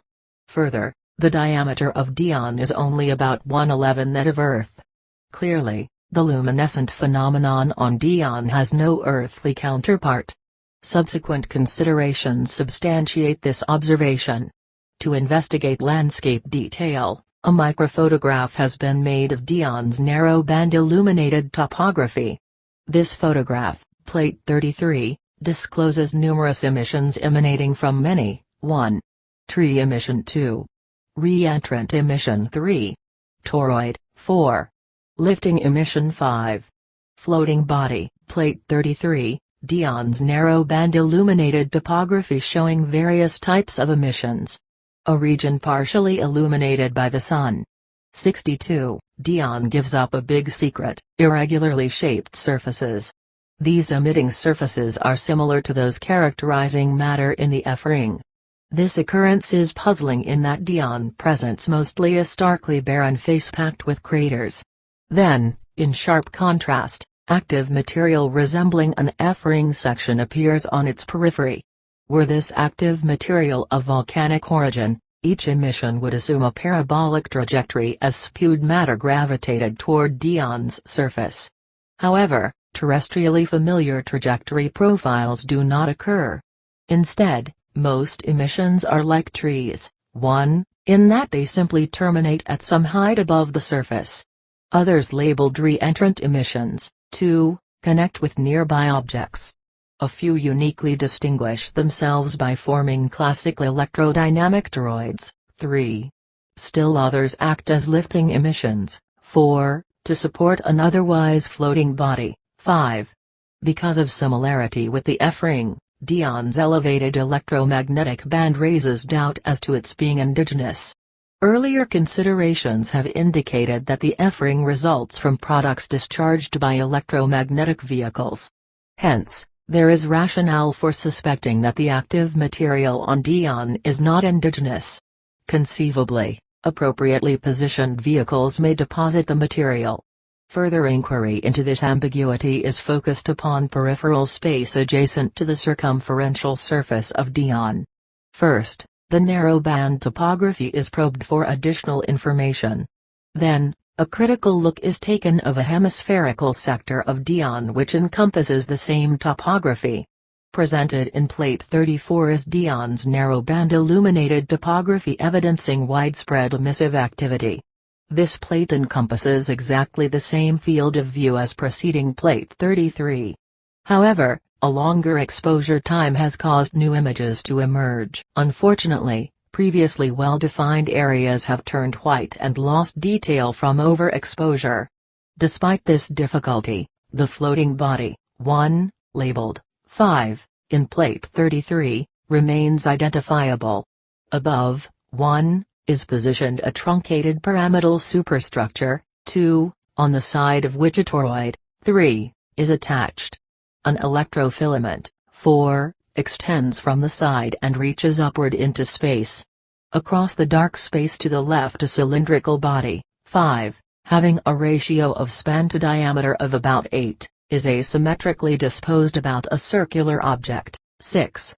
Another toroid, 7, is located just to the right of the circular object. These identifications raise a question of what lies hidden farther above the surface of Dione. Faint light markings, 8, indicate that other activity indeed does exist at a considerable distance away. Remote activity is incongruous with the concept that Dion's illumination is indigenous. Suspicion is aroused that energy may be flowing into Dione inasmuch as the satellite can be regarded as being at low, or ground electrical. 63, Ringmakers of Saturn, 1, 2, 3, 4. Floating body superstructure toroid electrofilament, 5, 6, 7, 8. Cylindrical body circular object toroid light marking, Plate 34, Dion's narrow band illuminated topography evidencing widespread emissive activity. Potential. Nearby presence of an electromagnetic vehicle could supply the required energy. Evidence supporting this notion would be expected to embrace a large surface area. After all, vehicles have size superiority, and their ultra-high energy projections span long distances. Scant perspective of Dion's illuminated topography is provided by the microphotographs of Plates 32 through 34. This constraint compels scrutiny of the macrophotograph which yielded the 3 microphotos. Plate 35 presents macro views of Dione showing curvilinear surface markings and duality in hemispherical lighting. Part A provides photographic identifications and Part B pictorial interpretation aids. Some of the craters on Dione have been assigned names. Those to which reference will be made are, in Part A, 1, Aeneas, 2, Dido, 3, Romulus, 4, Remus, 5, Magus, and 6. Latigas. In the upper quadrant at the periphery, numerous rays curve inland from the Moon's edge. These rays, numbered 7 through 11, comparatively are lighter in color than the surface. Blue emissions, 12, are the same ones presented in Plate 33. More blue emissions, 13, serve to unite these rays conceptually as a family. 64. A. Photographic identifications. B. Pictorial interpretation aids Aeneas. 2. Dido. 3. Romulus. 4. Remus. 5. Magus. 6. Latigas. 7, 8, 9, 10 and 11. Surface rays, 12 and 13. Blue emissions. Plate 35. Macro views of Dione showing curvilinear surface markings and duality in surface lighting. Ringmakers of Saturn, Part B, illustrates sunray orientation which causes the observed penumbra in Part A. In the sunlit hemisphere, however, all shadows cast by terrain elevations are not aligned directionally with sun rays. Consistency in directional alignment should prevail when the sun is the only external source of light. In particular, craters 1 through 6 contain shadow orientations inconsistent with sunray direction. Dashed lines are drawn in the direction opposite the shadows to diagram probable spurious light paths. Intersection of line pairs suggests the possibility of nearby secondary light sources, A, B, and C. Extrapolation of curved surface rays, 7 through 11, indicated by solid lines, produces a companion common point, D. These results tend to indicate that some sort of elongated source of light is positioned abreast of Dione. To reveal details of the suspect region of Plate 35b, resort has been made to a composite photograph. Its purpose is to capture all available surrounding spatial detail while preserving Dione's topographical clarity. This macroscopic composite, Plate 36, shows Dione amidst an impinging electromagnetic flow field. Readily identifiable is a luminescent filament pair, 1. These filaments generate a thick orthogonal filament, 2, which extends past Dione on the right. A central filament, 3, passes between filament pair, 1, and Dione, continues around Dione and at 4, makes a Y connection. Filaments, 1, and 3, issue from a source at 5. Highest electrical potentials, of course, exist at the source of filamentary emission. Diminution in potential occurs along filaments as distance from source increases. Inasmuch as Dione is at or near ground potential, cross-flow currents can be expected between filaments and surface. Locations having shortest electrical paths are where the cross-flow phenomenon most readily can occur. Specifically, two such places at the horizon are the equatorial and south polar regions. Cross-flow paths, 6, indeed are found near the equator. Other cross-flow paths, 7, also occur in the south polar region. In between, surface markings are interpreted as extensions, 8, of cross-flow paths. Above the surface of Dione on the left, north, a large opaque toroid, 9, claims filament, 3, as its central axis. Unfortunately, this toroid partially obscures source detail. Appearances are that the source, 10, has an elliptical profile within which filaments issue from. For the composite, a detailed image of Dione has been superimposed on an overall, macroscopic, view exposed extensively to enhance background. Extensive exposure whitens and slightly enlarges the image of Dione. Upon overlaying the clear image on the white one, a narrow whiter border appears circumferentially. 66. Dione gives up a big secret, 1, 2, 3, 4, 5, 6. Filament pair orthogonal filament central filament Y connection filament source equatorial cross flow, 7, 8, 9, 10, 11.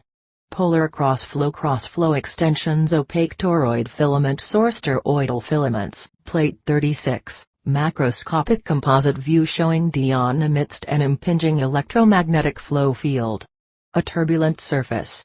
Small diameter filaments from the source feed the toroid.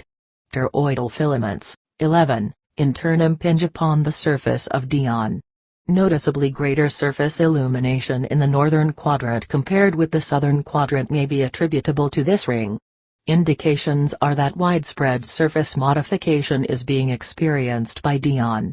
Presence of a nearby electromagnetic vehicle satisfactorily can explain Dion's observed situation.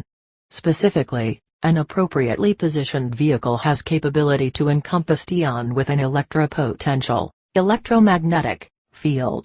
Numerous body lateral projections and branches are available to sustain this encompassing field, as Plate 30 so aptly shows. Matter spewed by these components is available for deposit. Indeed, Dione has given up a big secret. That mobile bodies of high electrical potential can entrap and disfigure celestial bodies has implications of unforeseeable magnitude.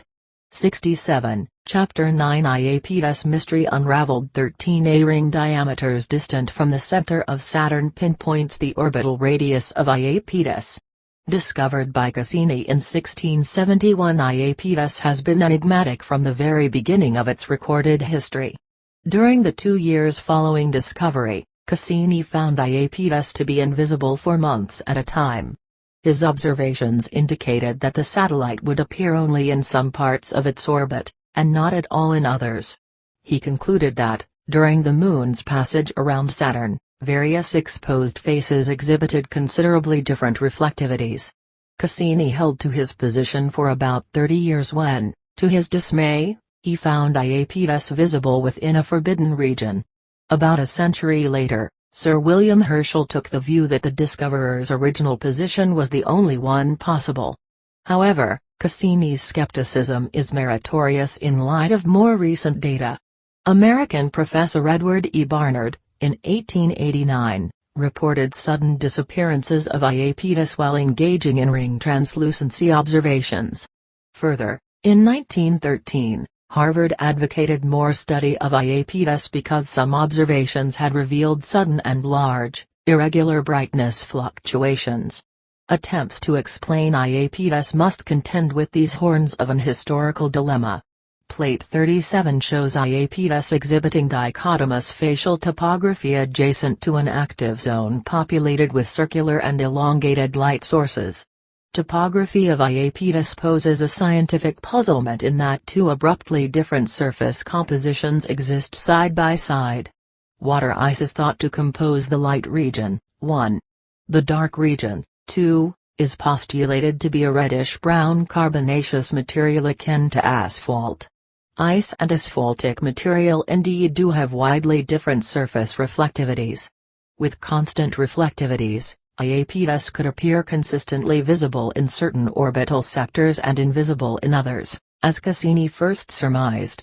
However, Harvard's data indicate that surface reflectivity definitely does not remain constant. To the contrary, reflectivity is unpredictably quite variable. Identification of a suitable mechanism to explain any variability is a confounding problem. Volcanic action is rendered quite improbable inasmuch as a gradual admixture transition, 3, exists between the light and dark regions. 68, Iapetus Mystery Unraveled, 1, 2, 3, 4. Ischus region, asphaltic region, transition region, light sources, 5. Isolated light source, 6. Quiescent zone, 7. Active zone, late 37. Iapetus exhibiting dichotomous facial topography adjacent an active zone populated with circular and elongated light sources. Characteristically, volcanic flows have sharply cut off edges. On the other hand, identification of an external mechanism for depositing dichotomous substances is equally perplexing. Topography created by meteor impacts is not an adequate model because there are no radial rays emanating from circular areas which might be interpreted as craters. Clearly, some new mechanism is called for. In addition to the dichotomous surface of Iapetus in Plate 37, there are also intriguing nearby light sources, 4. Circular and elongated, these sources are numerous, and their zonal distribution is biased except for a single source. 5. None lies within a quiescent zone. 6. Formed by extending boundaries of the obtuse dark region. 2. Light sources being nearly exclusively confined to one active zone. 7. Indicate a possible correlation with the ice and asphaltic regions. This situation might be likened to Dion in that electromagnetic light. 69. Ringmakers of Saturn. 1, 2, 3, 4, 5, 6. Cylindrical body, nose and tongue, isolated light source, large light sources, active zone. 7, 8, 9, 10, 11. Quiescent zone, underbody emissions, radial links, roll filament source. Plate 38, composite photograph of Iapetus showing illumination by, and a peripheral linking to, an electromagnetic vehicle. Sources can selectively brighten particular topographical regions, per plate 36. As with Dion, enhancement of peripheral space around Iapetus is necessary in order to disclose what comprises the environs. Again, superimposed images are employed to capture available spatial detail while preserving topographical clarity. Results are exhibited in plate 38. This composite photograph records Iapetus illuminated by, and peripherally linked to, an electromagnetic vehicle. Its cylindrical body, 1, is positioned horizontally across the top of the picture. Body, for reasons already noted with respect to Dion in plate 36, a white edging appears circumferentially around Iapetus. 70. Iapetus mystery unraveled. Diameter is estimated at 1,000 kilometers, 620 miles. Illumination in the upper left corner reveals the nose end. 2. Protruding below the nose is a long tongue. 3, which extends past Iapetus along the left picture border. Except for isolated source. 4. All the large light sources, 5, are included within the heretofore defined active zone. 6. The quiescent zone, 7, shows signs of activity, but of a different nature. In plate 38, profuse underbody emissions. 8, extend aft of the tongue a distance of at least 2 body diameters. Underbody emissions and the nose-tongue are positioned essentially at right angles to one another.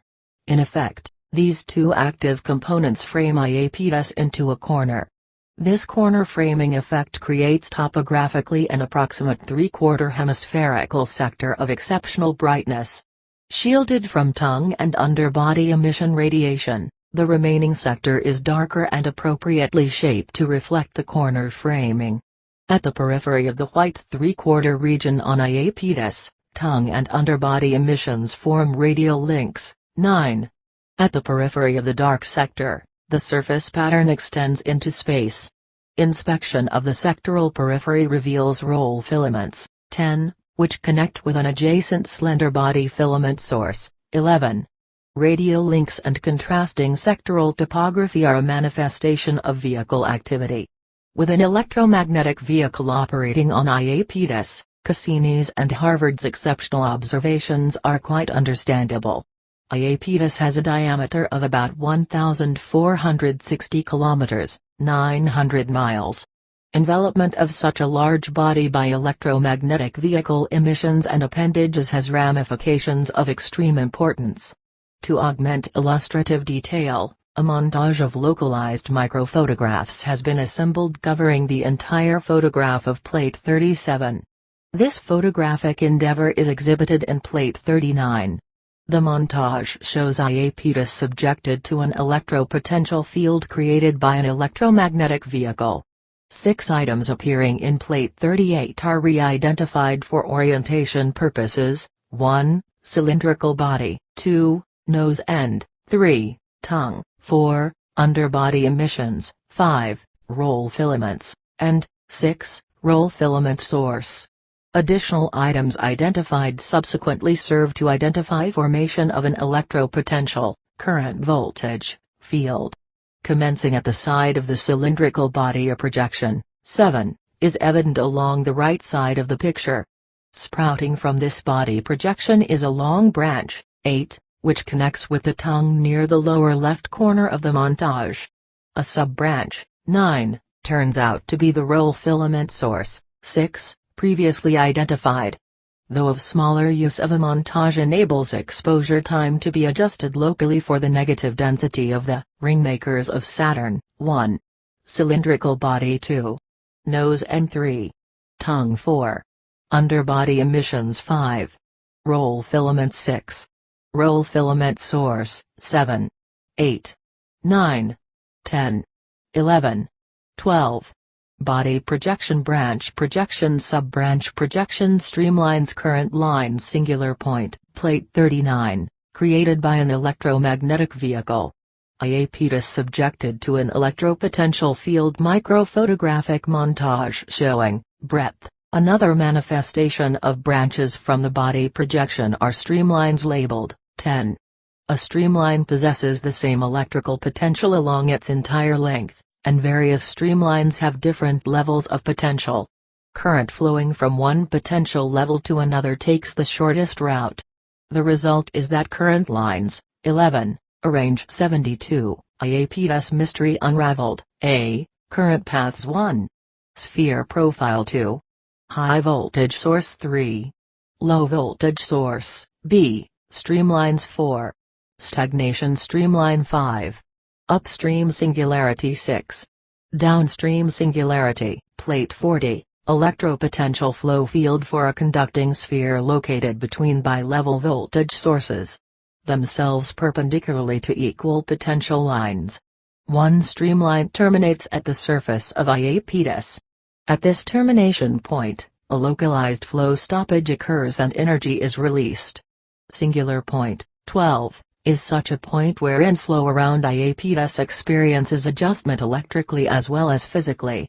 Heretofore, this singularity point has been identified in plates 37 and 38 as an isolated light source. Uniqueness of this particular source is attributable to its special relation to the electropotential field around Iapetus. Other light sources are vehicle-related and identify localized regions at which voltage adjustments are occurring.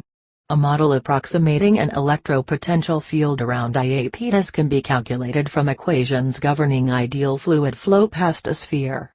These equations are also the same ones which describe an analogous electrical flow field around a sphere. Plate 40 pictorializes an ideal electropotential flow field for a conducting sphere located, Ringmakers of Saturn, between bi-level voltage sources. Part A depicts the current paths and Part B, the streamlines or equipotential lines as they are sometimes called. In Plate 40, a cross-section of a conducting sphere, 1, is located between a high-voltage source, 2, and a low-voltage source, 3. In Part A, electrical current travels from the high-voltage source, top, to the low-voltage source, bottom. In traveling from high to low potential, the obstructing sphere induces the current paths to bend. Some current paths pass through the sphere as indicated by dashed lines. Those paths which enter and exit do so perpendicularly to the circular profile. In Part B, streamlines are shown moving from right to left. Curvature of the streamlines is such as to accommodate the circular profile and the straight line sources, 2, and 3. The stagnation streamline, 4, on the axis of symmetry terminates at the circular profile. This terminal locates the upstream singularity point, 5, also known as a stagnation point. Another singularity point, 6, exists on the downstream side for the ideal flow condition assumed. In high-velocity real flow, though, turbulence prevails on the downstream side preventing formation of coherent streamlines and a second stagnation point. Electrical current paths and equipotential paths exist concurrently and occur orthogonally. That is, the two types of paths simultaneously occur mutually perpendicular to one another. Plate 41 illustrates a network of current and equipotential paths calculated for ideal flow in front of a sphere. Flow proceeds toward the sphere, 1, from the right as indicated by the direction of the equipotential paths, 2. All potential paths pass by the sphere. The streamline on the axis of symmetry, 3, becomes the sphere boundary commencing at the stagnation or singularity point. 4. In contrast, only those current paths, 5, forward of the stagnation point pass by the sphere. All other current paths, 6, immediately downstream of the stagnation point enter the sphere radially. Intersections of current and equipotential paths form a network of distorted squares and rectangles. A small, unique stagnation region, 7, is formed forward of the stagnation point.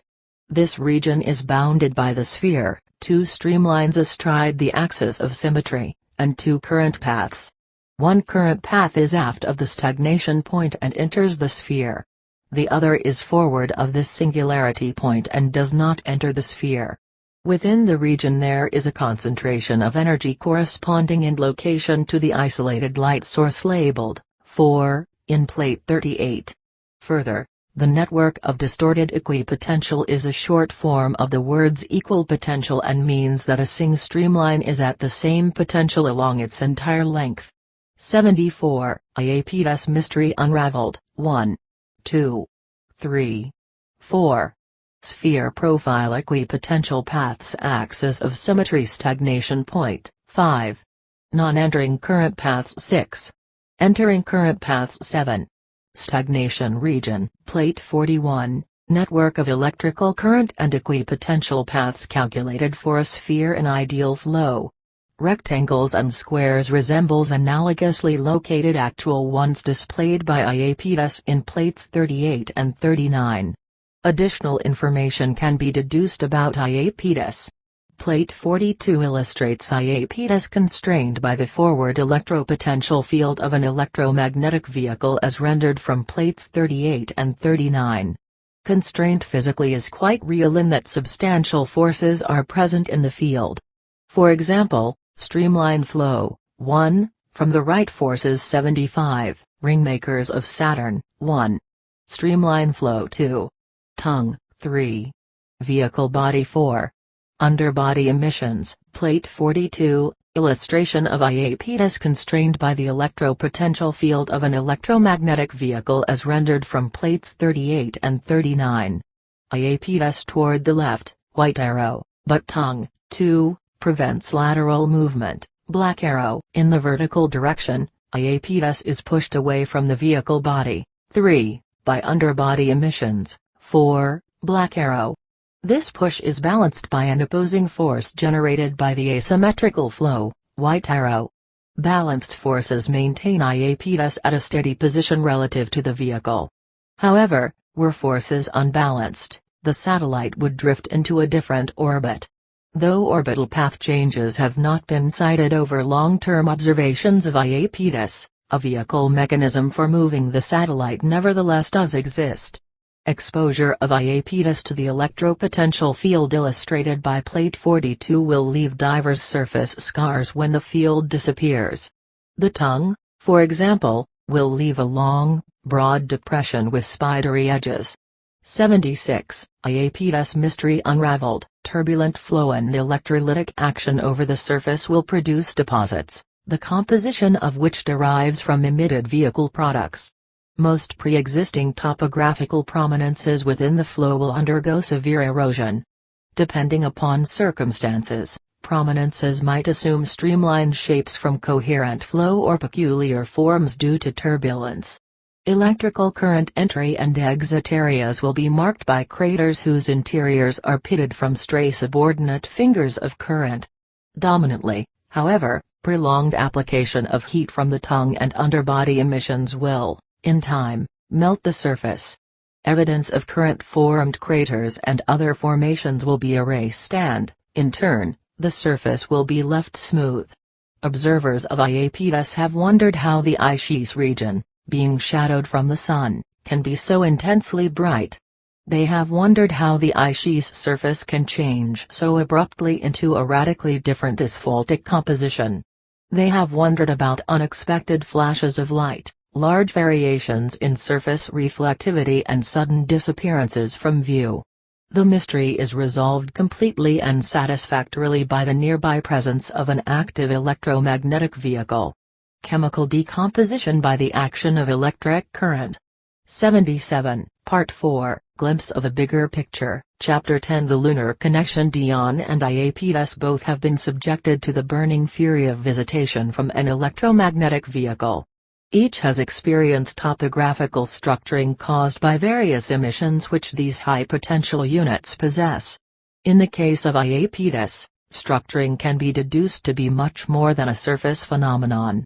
In being subjected to the observed electropotential field, electrical currents enter Iapetus, converge within the interior, then exit. Surface distributed entry currents combine to reach a large magnitude near the center.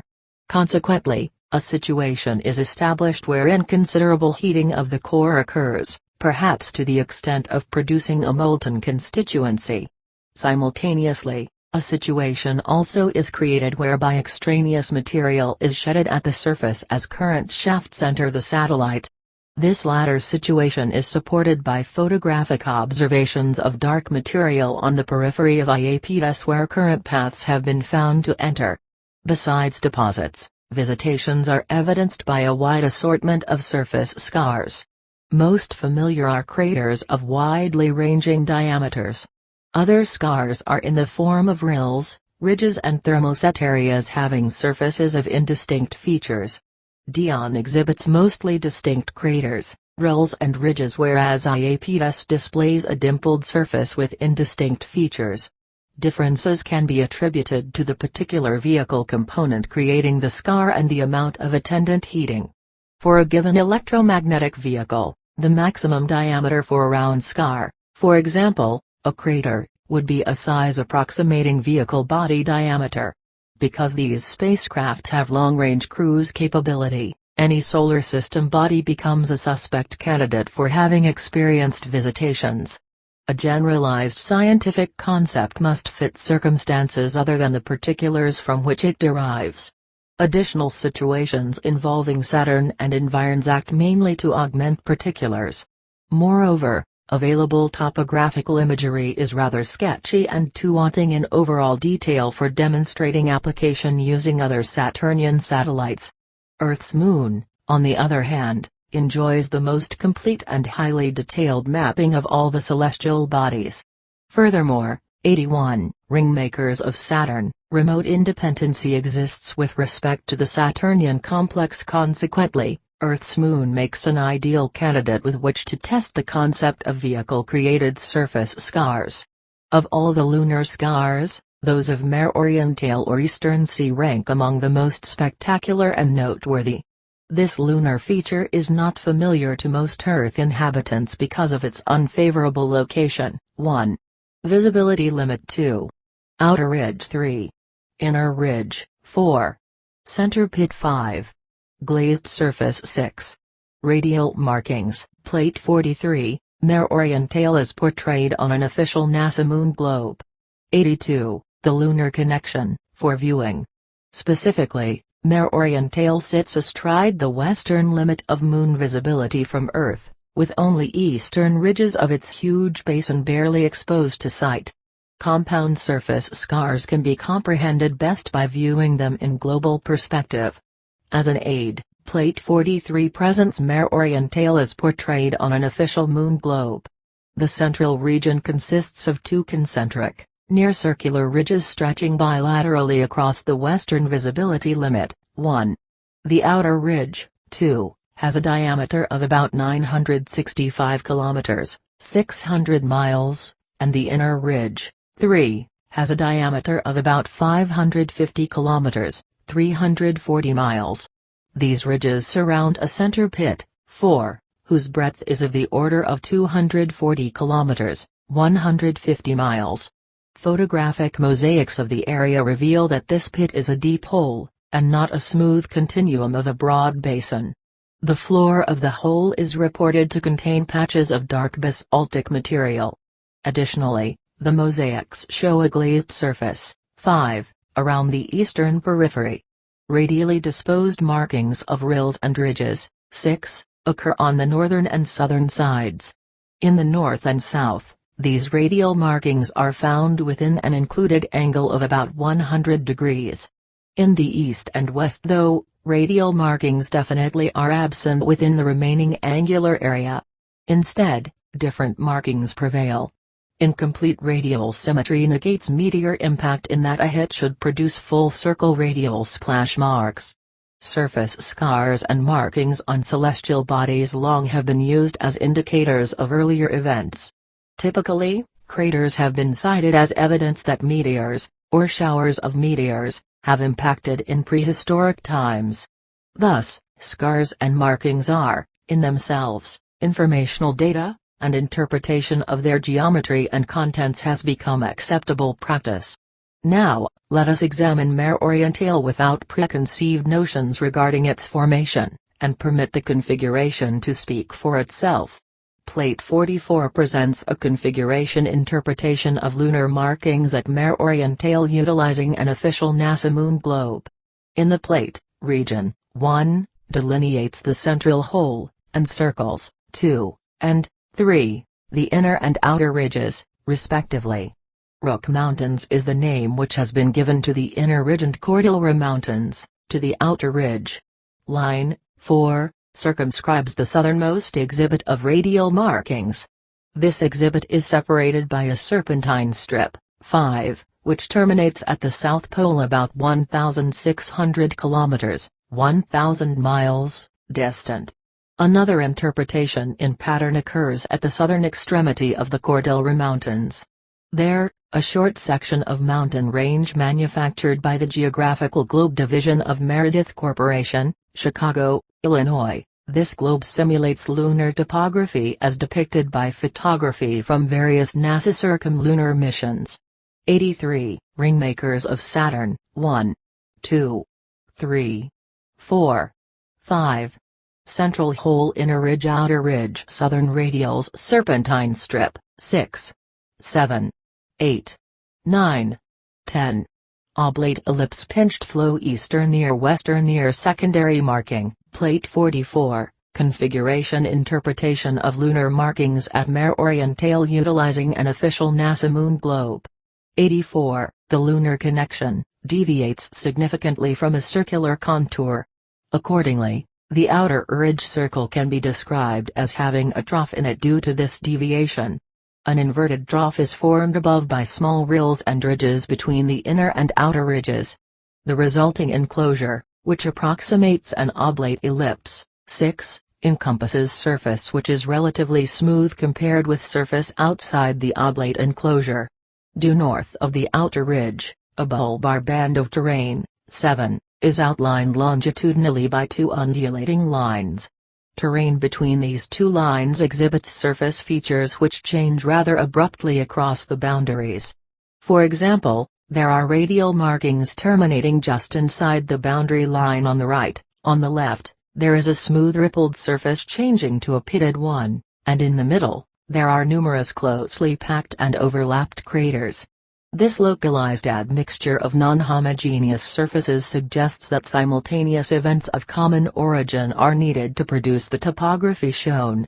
A physical mechanism which could create the bulbar-shaped region portrayed in Plate 44 is an overlying impinging high-temperature pinched plasma flow.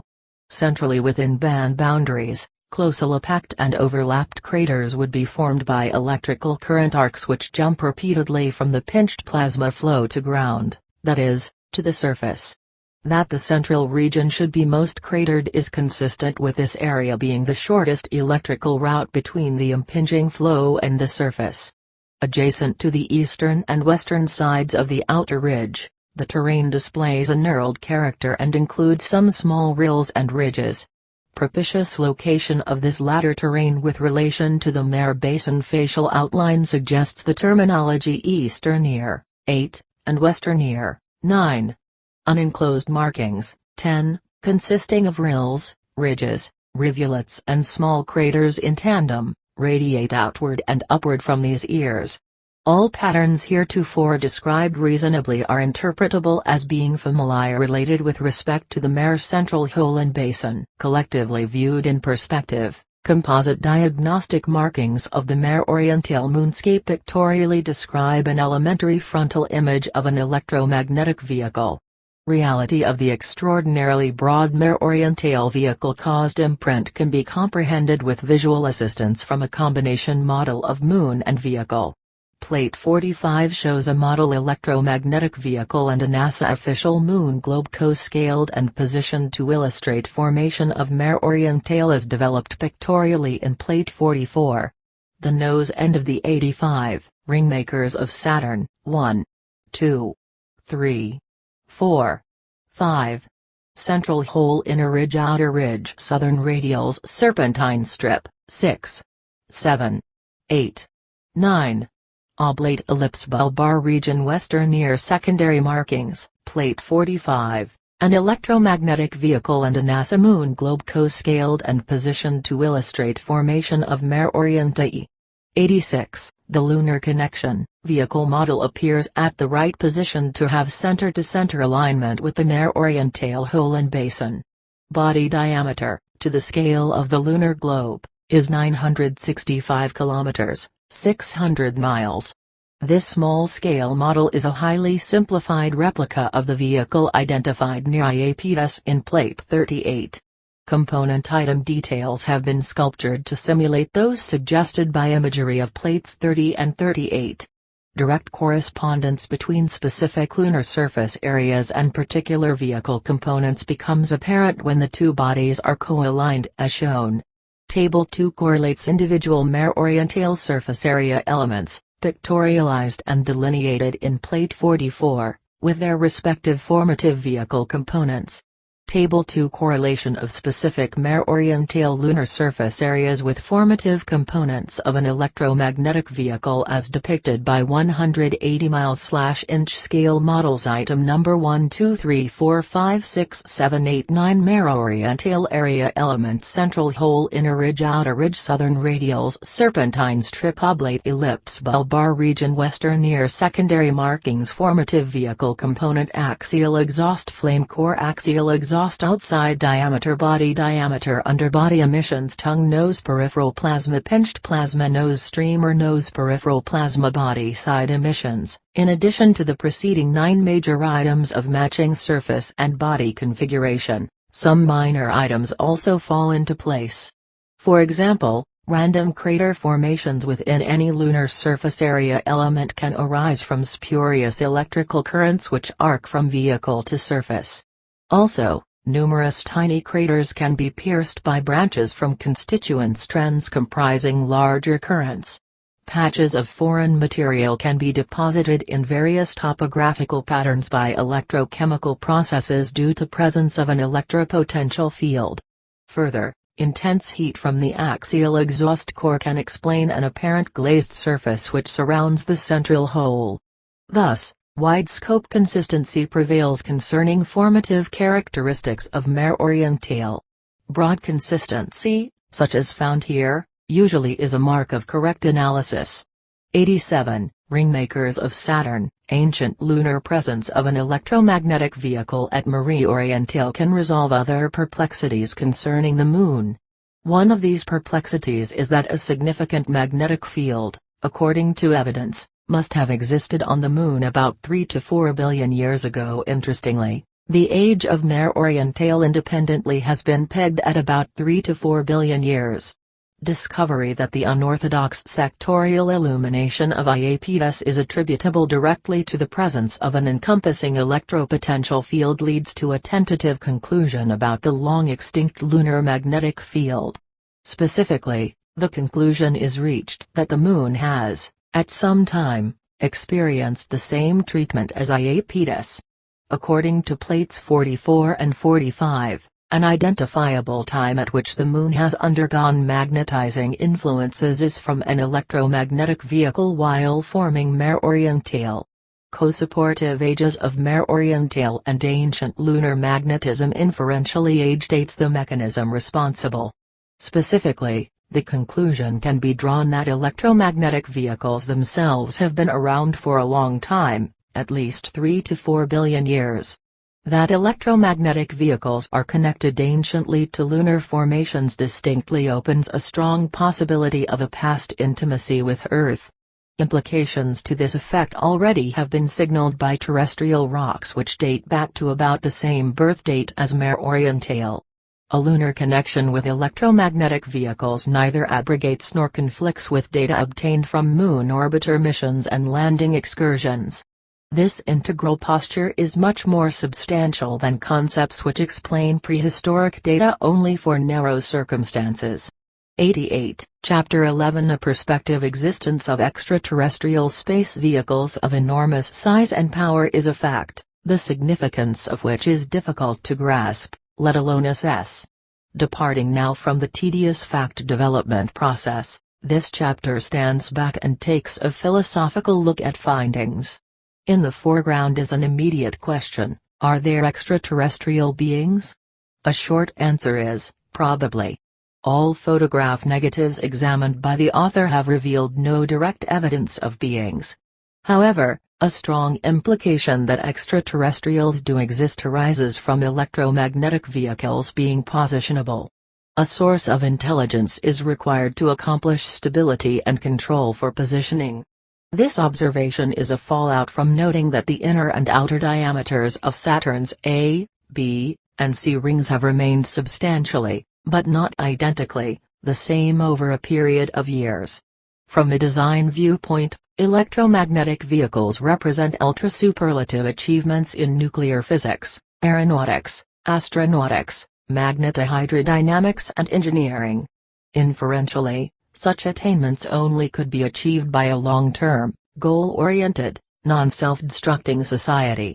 Electromagnetic vehicles possess obvious devastational capabilities which might evoke fear and anxiety in some people.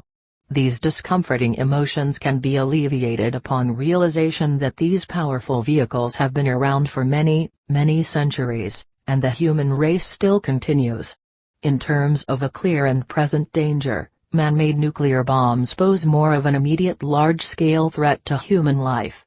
In contrast, an apparent long-term commitment by electromagnetic vehicles to the continuance of the human life chain is comforting. To anticipate, though, a perpetually unmarred status quo in the character of our earthly habitat is really an unreasonable expectation. To illustrate, a sudden change in the surface of the Earth occurred June 30, 1908. On this day, a violent thunderous explosion rocked an area near Tunguska in central Siberia, USSR. 1,200 square miles became devastated. Small villages and wildlife disappeared during this blast. A large forest was flattened. According to Eyewitness 89, Ringmakers of Saturn, accounts, a flaming cylindrical object was sighted in the vicinity just prior to the explosion. After years of intensive study and scientific research, a firm conclusion has been drawn that the devastation had been caused by an aerial nuclear explosion. Supporting this conclusion is the Hiroshima nuclear bomb destruction, which produced a surface devastation pattern similar to that recorded at Tunguska. Some scientists go farther with an assertion that the devastation had been caused by an extraterrestrial spaceship which exploded. After all, nuclear bombs had not been invented at the time of the 1908 explosion. And furthermore, they submit, there were eyewitnesses. The Tunguska story affirms the existence of cylindrical vehicles and their nuclear character. This affirmation is quite important in that science now harbors bona fide repeat observations of these ultra-high-energy units in the solar system. A concentrated presence of them appears at Saturn, thereby introducing the interesting speculation that the planet serves as an operational base. Ultra-superlative intellect is implied by the existence of these highly sophisticated electromagnetic vehicles. Not only do these units demonstrate mastery of nuclear power and massive electropotential force fields, but also they show an ability to modify extensive surface areas of large celestial bodies. Indeed, a realistic possibility is raised that good-sized celestial bodies can be moved about. These capabilities clearly place the human race at a comparative disadvantage. To cite a practical example, the Tunguska explosion demonstrates that an electromagnetic vehicle, should it elect to strike a densely populated area, could inflict massive human termination. While widespread catastrophic destruction in the past may have occurred, such as that which wiped out the dinosaurs, presently a compassionate policy of forbearance seems to be in effect. Forbearance of catastrophic destruction does not imply forbearance of lesser destruction. That is, narrowly spread destruction might be occurring continually. Several possibilities present themselves. Quite conceivably, electromagnetic vehicles could be generators of tornadoes and hurricanes. In certain instances, inexplicable, sudden, intense fires also might be attributable to these spacecraft. A likely simple example is transformer fires at the top of power poles.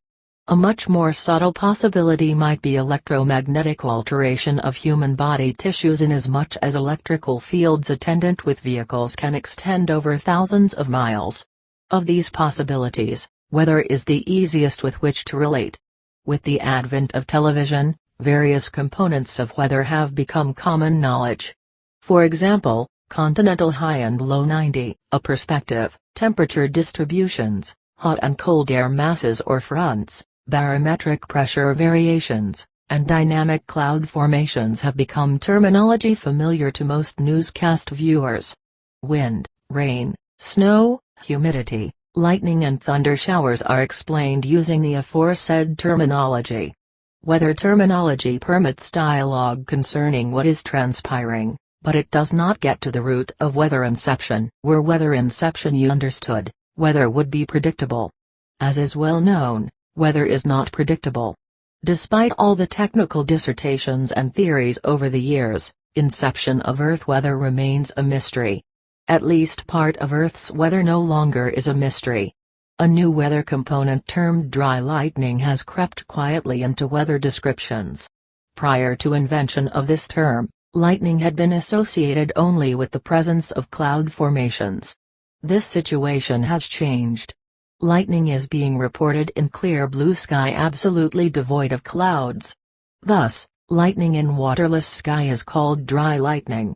Categorically, illuminated electrical currents around Iapetus qualify as dry lightning in that these currents occur in absence of water clouds. Saturnian lightning shown in Plate 16 also qualifies. Interestingly, electrical currents of Iapetus and Saturnian lightning bolts are generated by electromagnetic vehicles. These findings support a proposition that dry lightning in Earth's atmosphere is a proximity indicator of one or more of these powerful bodies. Electromagnetic vehicles might be viewed as superimposing their weather-making influences upon Earth's inherent weather components, or alternatively, as weather instigators. Both concepts are regarded as posing no conflict with weather model efforts. Rather, knowledge of vehicle presence can aid modeling efforts. For example, a reason becomes available for adding or subtracting energy in order to secure a global heat balance. Measured shrinking of the Antarctic ice cap is a case in point. Heretofore, a heat source has not been available to account for known melting. Long-term addition of heat by vehicular sources opens new avenues for modeling weather and global heat balance. On each extremity of Saturn's rings, cylindrical bodies have been photographed spewing emissions. These emissions assume complicated patterns while contributing compositional material for the rings. A time-varying appearance of Saturn's disk is a natural consequence of this process. The B ring and inner and outer A rings are separate entities because different vehicles fabricate these rings. Intervening spaces, such as the Cassini and Denk divisions, are safety buffer regions to preclude vehicle collisions. Therefore, nothing needs 91 ringmakers of Saturn to scoop out these divisions in order to create open space. Indeed, the Cassini and Denk gaps may contain something or nothing at all depending on whether emissions are permitted to intrude. A number of vehicles have been identified within Saturn's ring disk. In a sense, Saturn's disk can be considered a huge, polluted parking lot or rendezvous for extraterrestrial spacecraft. Density and thickness of this pollution can vary considerably according to the number of craft present, their positioning and modes of operation. Presence of electromagnetic vehicles near other planets is intimated by a finding of rings, the signature left by exhaust and emission products persisting in orbit. These sophisticated pollutants trigger a realization that man-made products and processes may not be the sole cause of Earth's dirty atmosphere. For example, electromagnetic vehicles might provide a partial answer regarding why acid rain sometimes occurs in regions having no terrestrial acid rain-making capabilities. Quite possibly, a challenging new era may lie ahead concerning governmental management efforts to maintain environmentally clean air. During the flyby of Saturn and its moons, Voyager 1 observed 15 satellites. Except for one, Titan, these satellites have been identified as being covered with water ice, either wholly or partially. Water ice even is postulated to be a major constituent of Saturn's rings. Such extraordinary prevalence of common ice is quite significant. Iapetus is a case in point, as positive identification has been made of a cylindrical vehicle positioned nearby. This situation justifies an assertion that the icy surface may be a result of water having been generated by an electromagnetic vehicle and shaped later in a frozen state by directed heat applications. Ice skate rink smoothness could be attained by heat application from suitable body components such as axial exhaust flame. Icy constituency of Saturn's satellites possibly indicates that Earth obtained its polar ice caps by extraterrestrial means. Some scientists claim that Earth is progressing into another ice age. Others note definite increases in global mean sea level and receding glaciers and claim a significant warming trend which has caused massive discharge of melted polar ice. In observing these global changes, a reduction in Earth's rotational velocity also has been detected. Only 3/4 of this reduction in angular velocity can be accounted for.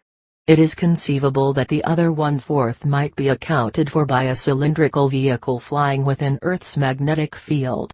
Such flight would give rise to electromagnetic drag operating on the craft.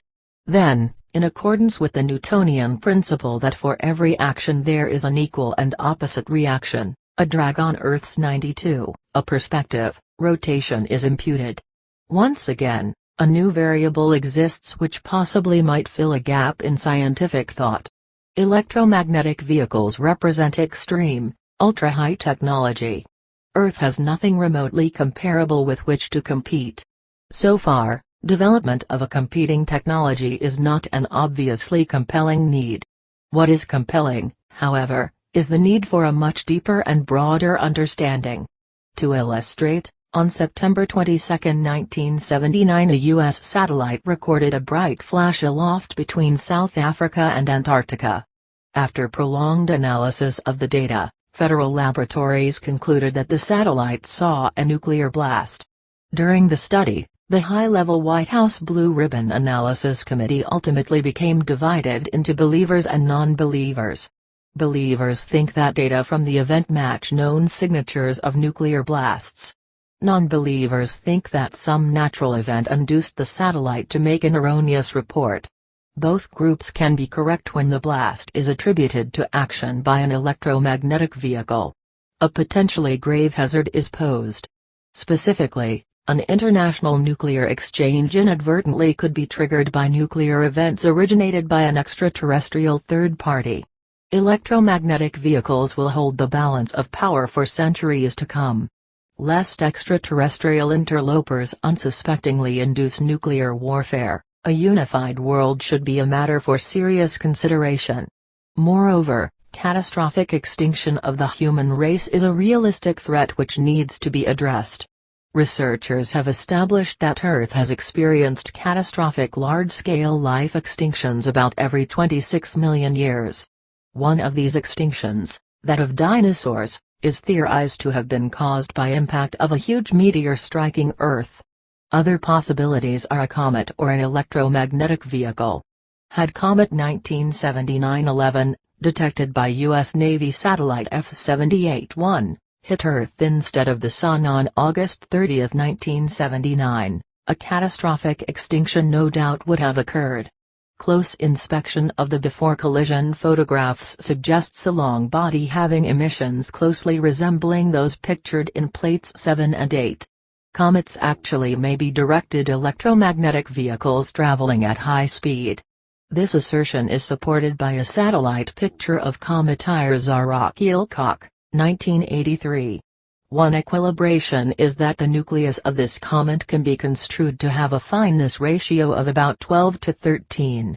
Another equilibration is that the nucleus possesses features similar to the body shown in Plate 6.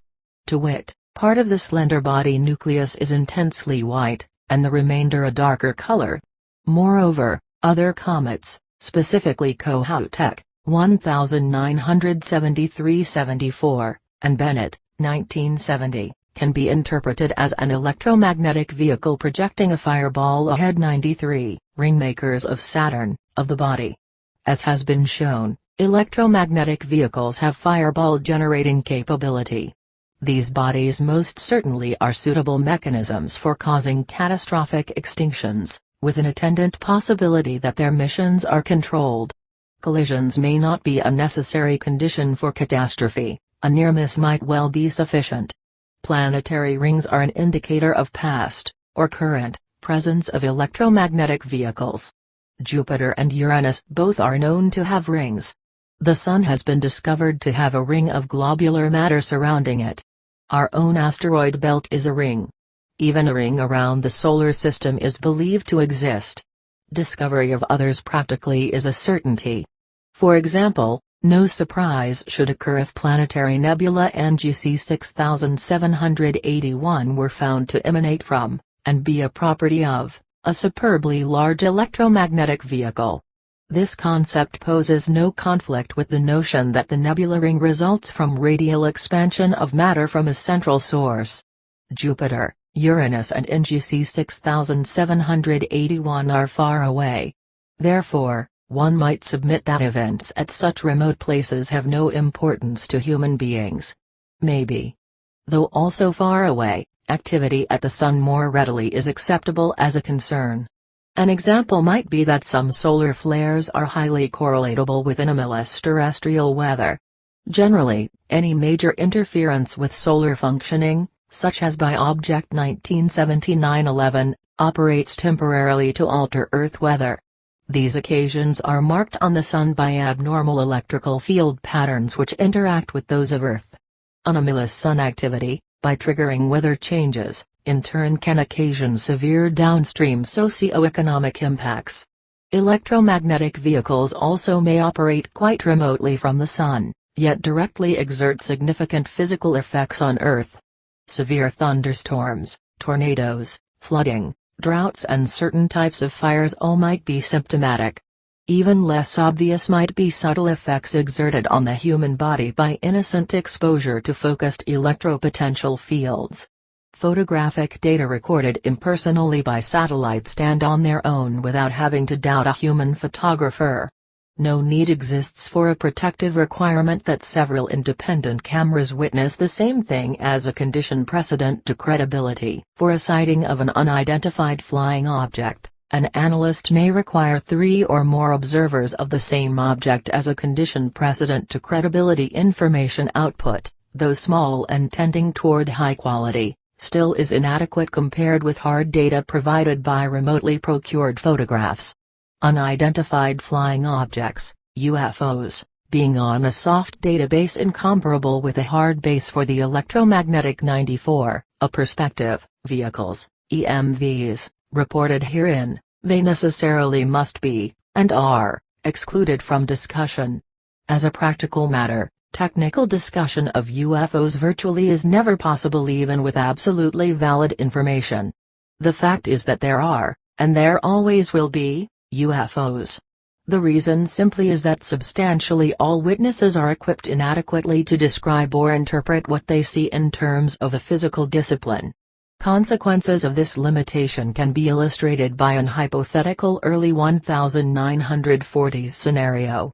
In this scenario, a German pilot and an American pilot are flying adversarial combat missions against one another. Piloting the first operational jet-powered airplane, the German forces the American into escape maneuvers. Fortuitously returning from the engagement, the American reports to headquarters that he had encountered a UFO. He substantiates his position by stating that the high-speed object matches nothing he had been briefed on or taught to recognize. His account documents that the object had no propellers.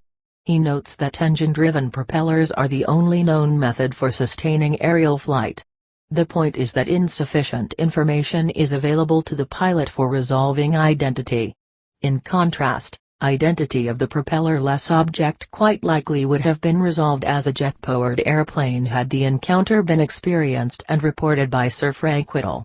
Sir Frank is the Englishman knighted in 1948 for his invention of the jet engine. That identification and resolution capability lags behind developed knowledge is exemplified by the first jet airplane scenario. This lag is substantiated by the 1908 Tunguska, Siberia explosion. Terrible destruction of the land, extraordinary human tissue burns and widespread obliteration of wildlife could not be explained at first. Knowledge gained years later from the 1945 Hiroshima explosion shed light on a myriad of puzzlements. Similarity of topographical destruction in the two events clinches conviction that the Tunguska blast came from a nuclear explosion aloft. Terrestrial nuclear explosion knowledge, coming as it did 37 years later, inescapably pinpoints the source to one of extraterrestrial origin. Though the Tunguska analysis is substantial and thorough, some scientists, without cause, choose not to recognize the conclusions. By doing so, in effect they position themselves to promulgate their own party line. Substituting for years of painstaking investigation, an unsubstantiated allegation is made that the Tunguska event results from impact of a huge meteor. A meteor impact simply does not fit all known facts sufficiently well to render the allegation credible. This incongruent situation serves to focus attention on a possible need to 95, Ringmakers of Saturn, interrogate vigorously perpetuated explanations for certain aspects of the solar system and the universe. Repetitious publication tends to cause unqualified explanations to become accepted without challenge. The role of science, starting with Copernicus and Galileo, has been to ascertain physical truth. This long-standing scientific approach should continue to be pursued. Pursuance of the approach may lead to devaluation of personal property, such as that represented by publications, but unfortunately, such abrogation is a hazard of the scientific process of correcting and updating understanding. A more aeronautical history of the 1940s will serve to illustrate some lessons pertinent to advancing state-of-the-art in astronomy and aerospace science. A theory exists which says that a physical body can never reach the speed of light because an infinite force is required. The same theoretical argument was made for airplanes relative to the speed of sound in the 1940s. Aerodynamic theory holds that for a finite wing inclined in an airstream, lift and drag approach infinity near the speed of sound. With drag infinitely large, breaking the sound barrier theoretically is impossible because, again, an infinite force is required. Despite a theoretical limit on the speed of flight in air, Frank Whittle believed that were sufficient finite force applied to an object, it would move faster than the speed of sound. Application of Sir Frank Whittle's jet engine to airplanes confirmed this belief. The same contention that Sir Frank made for exceeding the speed of sound also can be made for exceeding the speed of light. After all, the basic electromagnetic equations are identical to the aerodynamic equations, except for magnitude of the constants of proportionality. In this context, the speed of light simply is a reference speed analogous to, and greater in magnitude than, the speed of sound. Speed of light is very close to 6 orders of magnitude greater than the speed of sound under standard atmospheric conditions. Considering the evidenced ultra-high nuclear technology, flight speeds for EMVs greater than the speed of light technically is a realistic expectation. Successful operational achievement is keyed fundamentally to development of a low-weight engine in relation to the propulsive force delivered. This development is exactly the same one Sir Frank Whittle attained on behalf of supersonic flight. With supersonic flight as a comparable historical precedent, superluminal flight definitely should be regarded as being within the domain of reality. Potential reality of superluminal flight permits ideas to be considered which heretofore have been excluded. For example, the 96, a perspective, universe is believed to contain much more mass than can be accounted for visually. A simple explanation might be that the missing mass has superluminal speed and, therefore, cannot be seen. The situation can be considered analogous to an observer being unable to hear a supersonic airplane approaching. In this aerodynamic analogy, a mass indeed is present, but in terms of a sonic reference, the mass is missing. Presence of electromagnetic vehicles in the solar system introduces likelihood for analogous similarities in the universe. When an enlightened attitude is taken toward EMV's advancement of not only the sciences but also the arts and humanities appears to be filled with new excitement. 97, Part 5, Synthesis, Chapter 12. The status frontiers of knowledge are endless. While knowledge has carried the world far in generally favorable directions, only a short segment of the exciting frontiers has been explored. Electromagnetic vehicles, because of their huge size and powerful electrical capabilities, are in a far-out class of their own. Consequently, they must be regarded as an ultra-force which transcends race, creed, color, national boundaries and forms of government. Implicitly, Earth is granted conditions for sustenance of life by the grace of an identifiable superior power. Conversely, this same power has definite capability to reduce Earth suddenly to a barren wasteland like the Moon.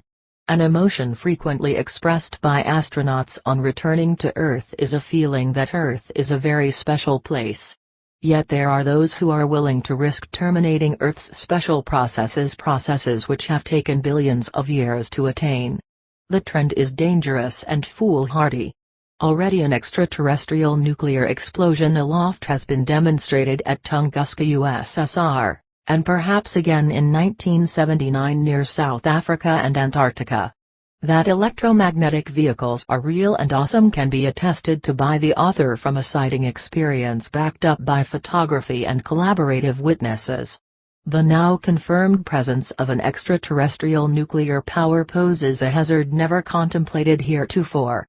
Specifically, an extraterrestrial interloper could initiate a nuclear blast which might well be confused by concerned terrestrial nuclear powers for an adversative first strike.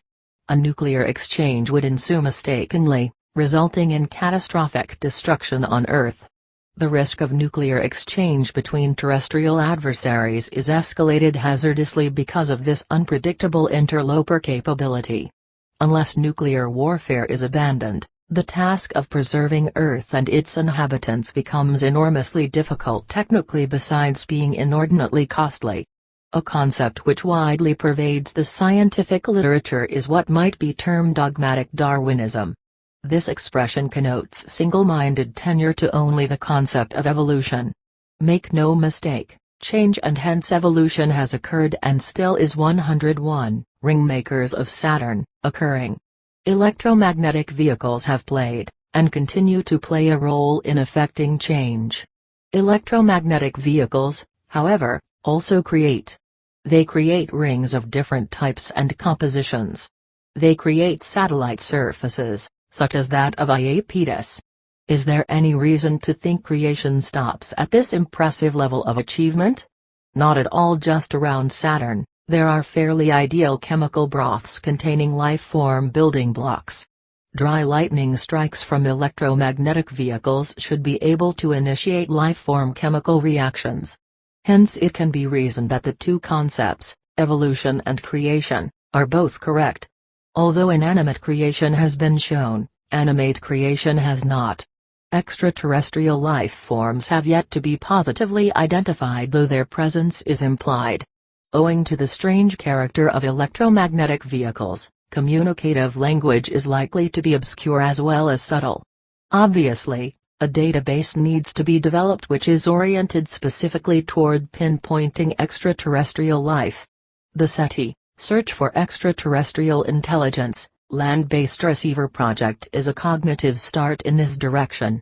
Monitoring equipment, however, is geared technologically to identify intelligence signals at the sophisticated human level. Hopefully, Signals from higher-than-human intelligence sources will neither bypass nor slip undetected through the selected filters.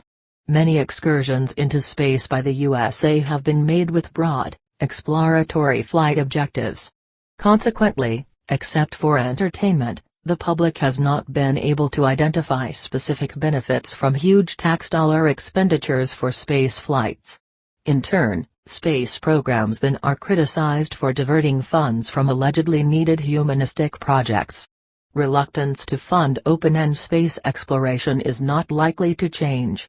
Critically needed is a space program designed especially to define functions served in the solar system by electromagnetic vehicles. Their role with respect to Earth and its populace should be given particular attention. For example, the source of terrestrial lightning should be understood physically rather than accepted piously as a fathomless property of nature. Electromagnetic vehicles most likely originate outside the solar system. Hence, new avenues of inquiry can be considered concerning observed phenomena in the universe. The universe is laden heavily with nuclear energy, and apparently some societal intelligence has mastered its application on a large scale. Accomplishments include massively large engines, controlled nuclear fusion, planetary satellite surface modification, lengthy transmission of huge electrical currents, and immensely high-power electropotential fields. 102. The status, large-scale events almost beyond comprehension are taking place in the universe. Saturn, its rings and moons, is a definite hub of activity within the solar system. Because Saturn is relatively close to Earth, this region is focally a good one to monitor. Adequate monitoring might prove difficult owing to the highly charged and nuclear character of the environs. Further, a question is raised whether humans in proximity will be tolerated by electromagnetic vehicles. Past events, notably the Tunguska explosion and a collision of a large body with the Sun, pose questions of serious concern to everyone. All in all, compelling reasons are present for outmoding war and redirecting all war-related effort toward the preservation of humanity. 103, Chapter 13 Epilogue Telemetry from Voyager 2 on its outward journey through the Solar System shows that planet Uranus has a number of rings. One of the published photographic transmissions indicates that the rings are formed mechanistically the same as for Saturn. The ringmakers even lie within the ring at about the same angle as the ones shown for Saturn. Interestingly too, the Uranus moon, Miranda, has a combination of geological landforms found separately on various moons of Saturn. Unusual terrain forms include square corners, nestled circular grooves, parallel straight-line grooves, and regions evidencing former viscous flow. Craters still are being explained by meteor impacts, but unorthodox terrain patterns simply do not fit this time-worn theory. Neither do these patterns fit conventional geological concepts. In contrast, strange surface shapes and contours and recent modification thereof readily are explicable in terms of observed electromagnetic vehicle capabilities. Presence of electromagnetic vehicles, EMVs, in the outer solar system forces attention on an extraordinary potential hazard of manned spaceflight not considered heretofore. EMVs can be expected to pose an extreme hazard to manned spaceflight in the vicinity of Saturn and Uranus, and probably even as near to Earth as Mars. Some pictures of Mars suggest visitations by EMVs. The massive power of EMVs means neither that humans absolutely should forego space flights, nor that a Mars landing should never be undertaken. However, known presence of EMVs serves a substantial warning to space travelers at least to stay their distance. Failure to heed this warning could result in catastrophe and emotional unpleasantness much worse than that which resulted from the explosion of Space Shuttle Challenger. As precursors to committing humans to remote space, the special jurisdiction claimed by EMVs should be ascertained. Meanwhile, all nations of the world should unite to meet the challenges and opportunities that these prodigious forces present.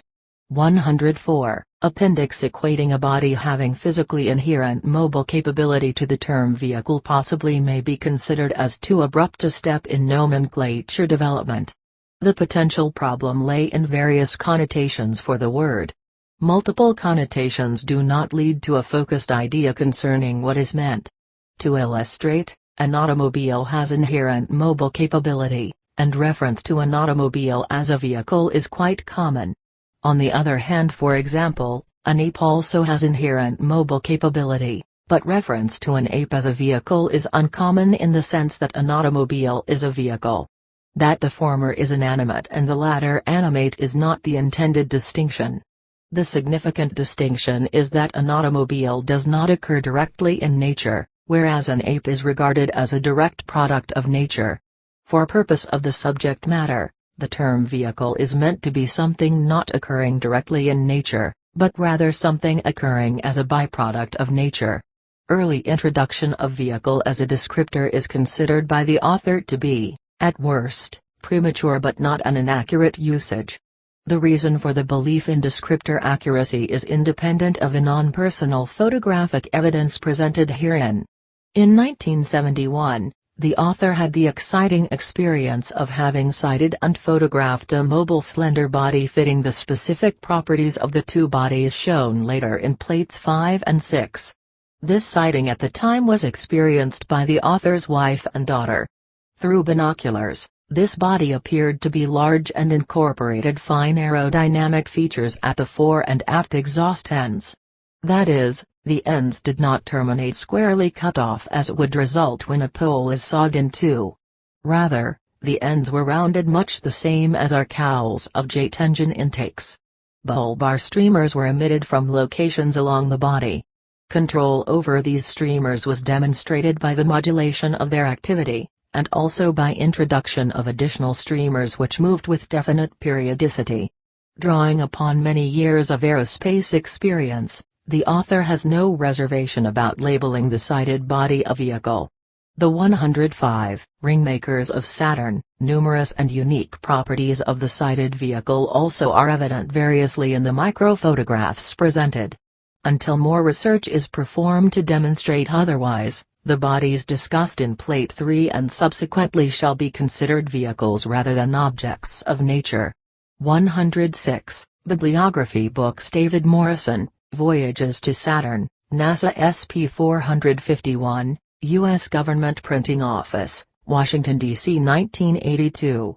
The Cambridge Encyclopedia of Astronomy, Simon Midden, Editor-in-Chief, Crown Publishers Incorporated, New York, 1981.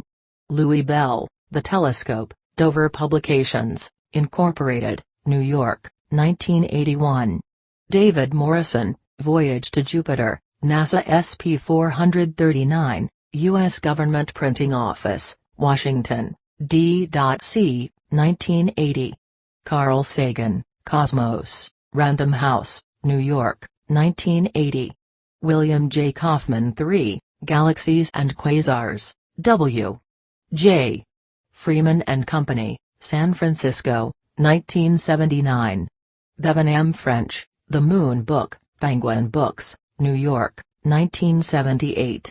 Lloyd Motz and Annette Duveen, Essentials of Astronomy, Columbia University Press, New York, 1977. John Baxter and Thomas Atkins, The Fire Came By, The Riddle of the Great Siberian Explosion, Warner Books, New York, 1976. S. V. Dresvin, Physics and Technology of Low-Temperature Plasma, Moscow, USSR 1972. English translation published by Iowa State University Press, Ames, IA, 1977. Norman R. Bergrun, Tomorrow's Technology Today, Academy Press, Cupertino, California, 1972. Robert L. Johnson, The Story of the Moon, Meredith Corporation, Chicago, 1969. Franklin Miller, Jr., College Physics, Harcourt, Brace and World, Incorporated, New York, 1967. Peter van de Kamp, Elements of Astromechanics, W. H. Freeman and Company, San Francisco, 1964. A. F. Ode. Alexander, The Planet Saturn, A History of Observations, Theory and Discovery, Dover Publications, Incorporated, New York, 1962. Arthur I. Berman, Astronautics, Fundamentals of Dynamical Astronomy and Spaceflight, John Wiley & Sons, Incorporated, New York, 1961. George P. Sutton, Rocket Propulsion Elements, John Wiley & Sons, Incorporated, New York, 1956. Samuel Gladstone, Sourcebook on Atomic Energy, D. Van Nostrand Company, Incorporated, New York, 1950. H. Glayert, The Elements of Aerofoil and Airscrew Theory, Cambridge at the University Press, 1947. Sir Horace Lamb, Hydrodynamics, Dover Publications, New York, 1945. Elliot G. Reed, Applied Wing Theory, McGraw-Hill Book Company, Incorporated, New York, 107. Ringmakers of Saturn, Reference Books Information Please Almanac, Atlas and Yearbook, edited by Anne Goldenpohl, Information Please Almanac, New York, 1977. Funk and Wagnall's New Encyclopedia, edited by Joseph L. Morse and William H. Heddleson. Volume 8, Electricity, pages 423 to 439, Funk and Wagnalls, Incorporated, New York, 1972. The World Almanac and Book of Facts, edited by Luman H. Long, New York World Telegram, New York, 1966. Handbook of Fluid Dynamics, Victor L. Streeter, Editor-in-Chief, McGraw-Hill Book Company, Incorporated, New York, 1961. Mechanical Engineer's Handbook, 4th edition, edited by Lionel S. Marks, McGraw-Hill Book Company Incorporated, 1941. Standard Handbook for Electrical Engineers, 7th edition, Archer E. Knowlton, Editor-in-Chief, McGraw-Hill Book Company, Incorporated, 1941. Periodical Science, The American Association for the Advancement of Sciences, Washington, D.C. D. R. Davis et al., Saturn Ring Particles as Dynamic Ephemeral Bodies, Volume 224, Number 4650, May 18, 1984, pages 744 to 746. H. A. Zeber and G.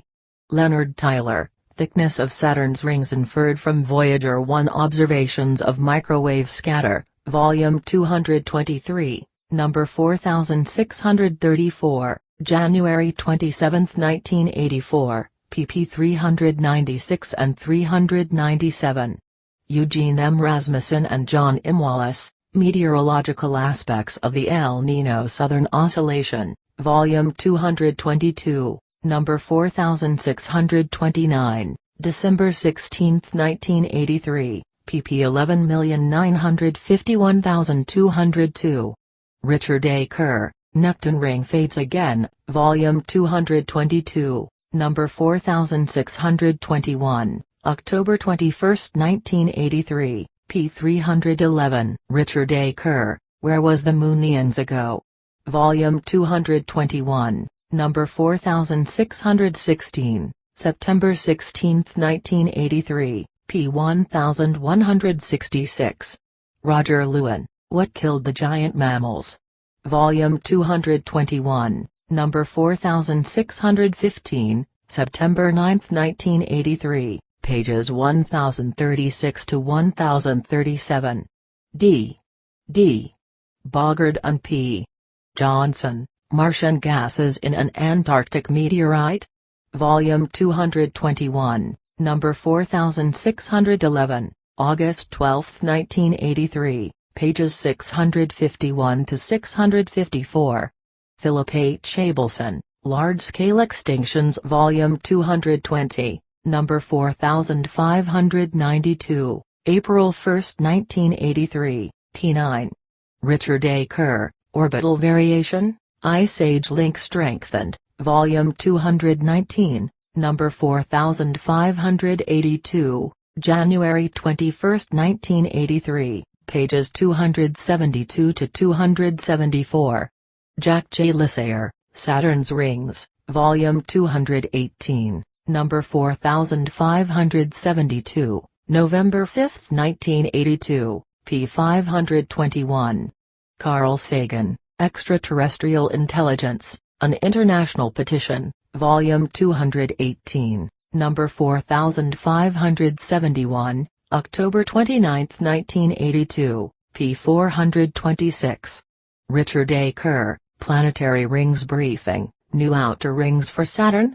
The F-ring becomes a little less baffling. Spokes, SKR and ST, A Connection, The Uranian Rings Get Stranger and Stranger, Volume 218, number 4569, October 15, 1982, pages 276 to 277.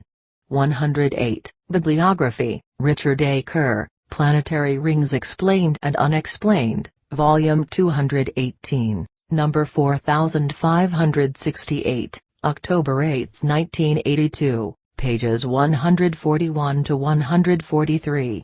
R. S.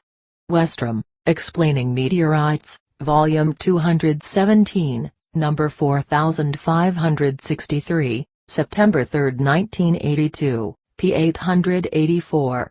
Richard A. Kerr, Saturn Briefing, Caged Argon, A Clue to the Birth of Titan, Rings, What Makes the Rings? Lightning on Saturn or ring discharges? What battered the satellites of Saturn? Volume 216, number 4551, June 11, 1982, pages 1210 to 1211. R. Ganapathy, Evidence for a Major Meteor Impact on the Earth 34 million years ago, Implications for Eocene Extinctions, Volume 216, number 4548, May 21, 1982, pages 885 to 886. P. G. Kaman et al., Cometank, Radar Detection of Nucleus, Volume 216, number 4543, April 16, 1982, pages 293 to 295. P. J. Michaels et al., Observations of a Comet on Collision Course with the Sun, Volume 215, number 4536, February 26, 1982, cover photograph and pages 1097 to 1102. Reports on Voyager 2 Flyby of Saturn, Volume 215, number 4532, January 29, 1982. 1, E. C. Stone and F. D. Minor, Voyager 2 Encounter with the Saturnian System, pages 499 to 504. 2, B. A. Smith et al., A New Look at the Saturnian System, The Voyager 2 Images, pages 504 to 537. 3, A. L. Laurs et al., Photopolarimetry from Voyager 2, Preliminary Results on Saturn, Titan and the Rings, pages 537 to 543. 4, R. Hanel et al., Infrared Observations of the Saturnian System from Voyager 2, pages 544 to 548. 5, B. R. Santel et al., Extreme Ultraviolet Observations from the Voyager 2 Encounter with Saturn, pages 548 to 553. 6, G. L. Tyler et al., Radio Science with Voyager 2 at Saturn, Atmosphere and Ionosphere and the Masses of Mimas, Tethys and Iapetus, pp 583558. 7, N. F. Ness et al., Magnetic Field Studies by Voyager 2, Preliminary Results at Saturn, pages 558 to 563. 8, H. S. Bridge et al., Plasma Observations near Saturn, Initial Results from Voyager 2 pages 563 to 570. 9, S. M. Krimagis et al., Low-energy hot plasma and particles in Saturn's magnetosphere, pages 571 to 577. 10. R. E. Vogt et al., Energetic charged particles in Saturn's magnetosphere, Voyager 2 results, pages 577 to 582. 11. J. W. Warwick et al., Planetary Radio Astronomy Observations from Voyager 2 near Saturn, pages 582 to 587. 12. F. L. Scarf et al., Voyager 2 Plasma Wave Observations at Saturn, pages 587 to 594. M. Mitchell-Waldrop, The Puzzle That Is Saturn, Volume 213, number 4514, September 18, 1981, pages 1347 to 1351. M. Mitchell-Waldrop, Saturn Redux, The Voyager 2 Mission, Volume 213, number 4513, September 11, 1981, pp 1236, 1237 and 1240. Philip H. Abelson, Voyager Mission to Saturn, Volume 212, number 4491, April 10, 1981, p. 125. Reports on Voyager 1 Flyby of Saturn, Volume 212, number 4491. April 10, 1981. 1. E. D.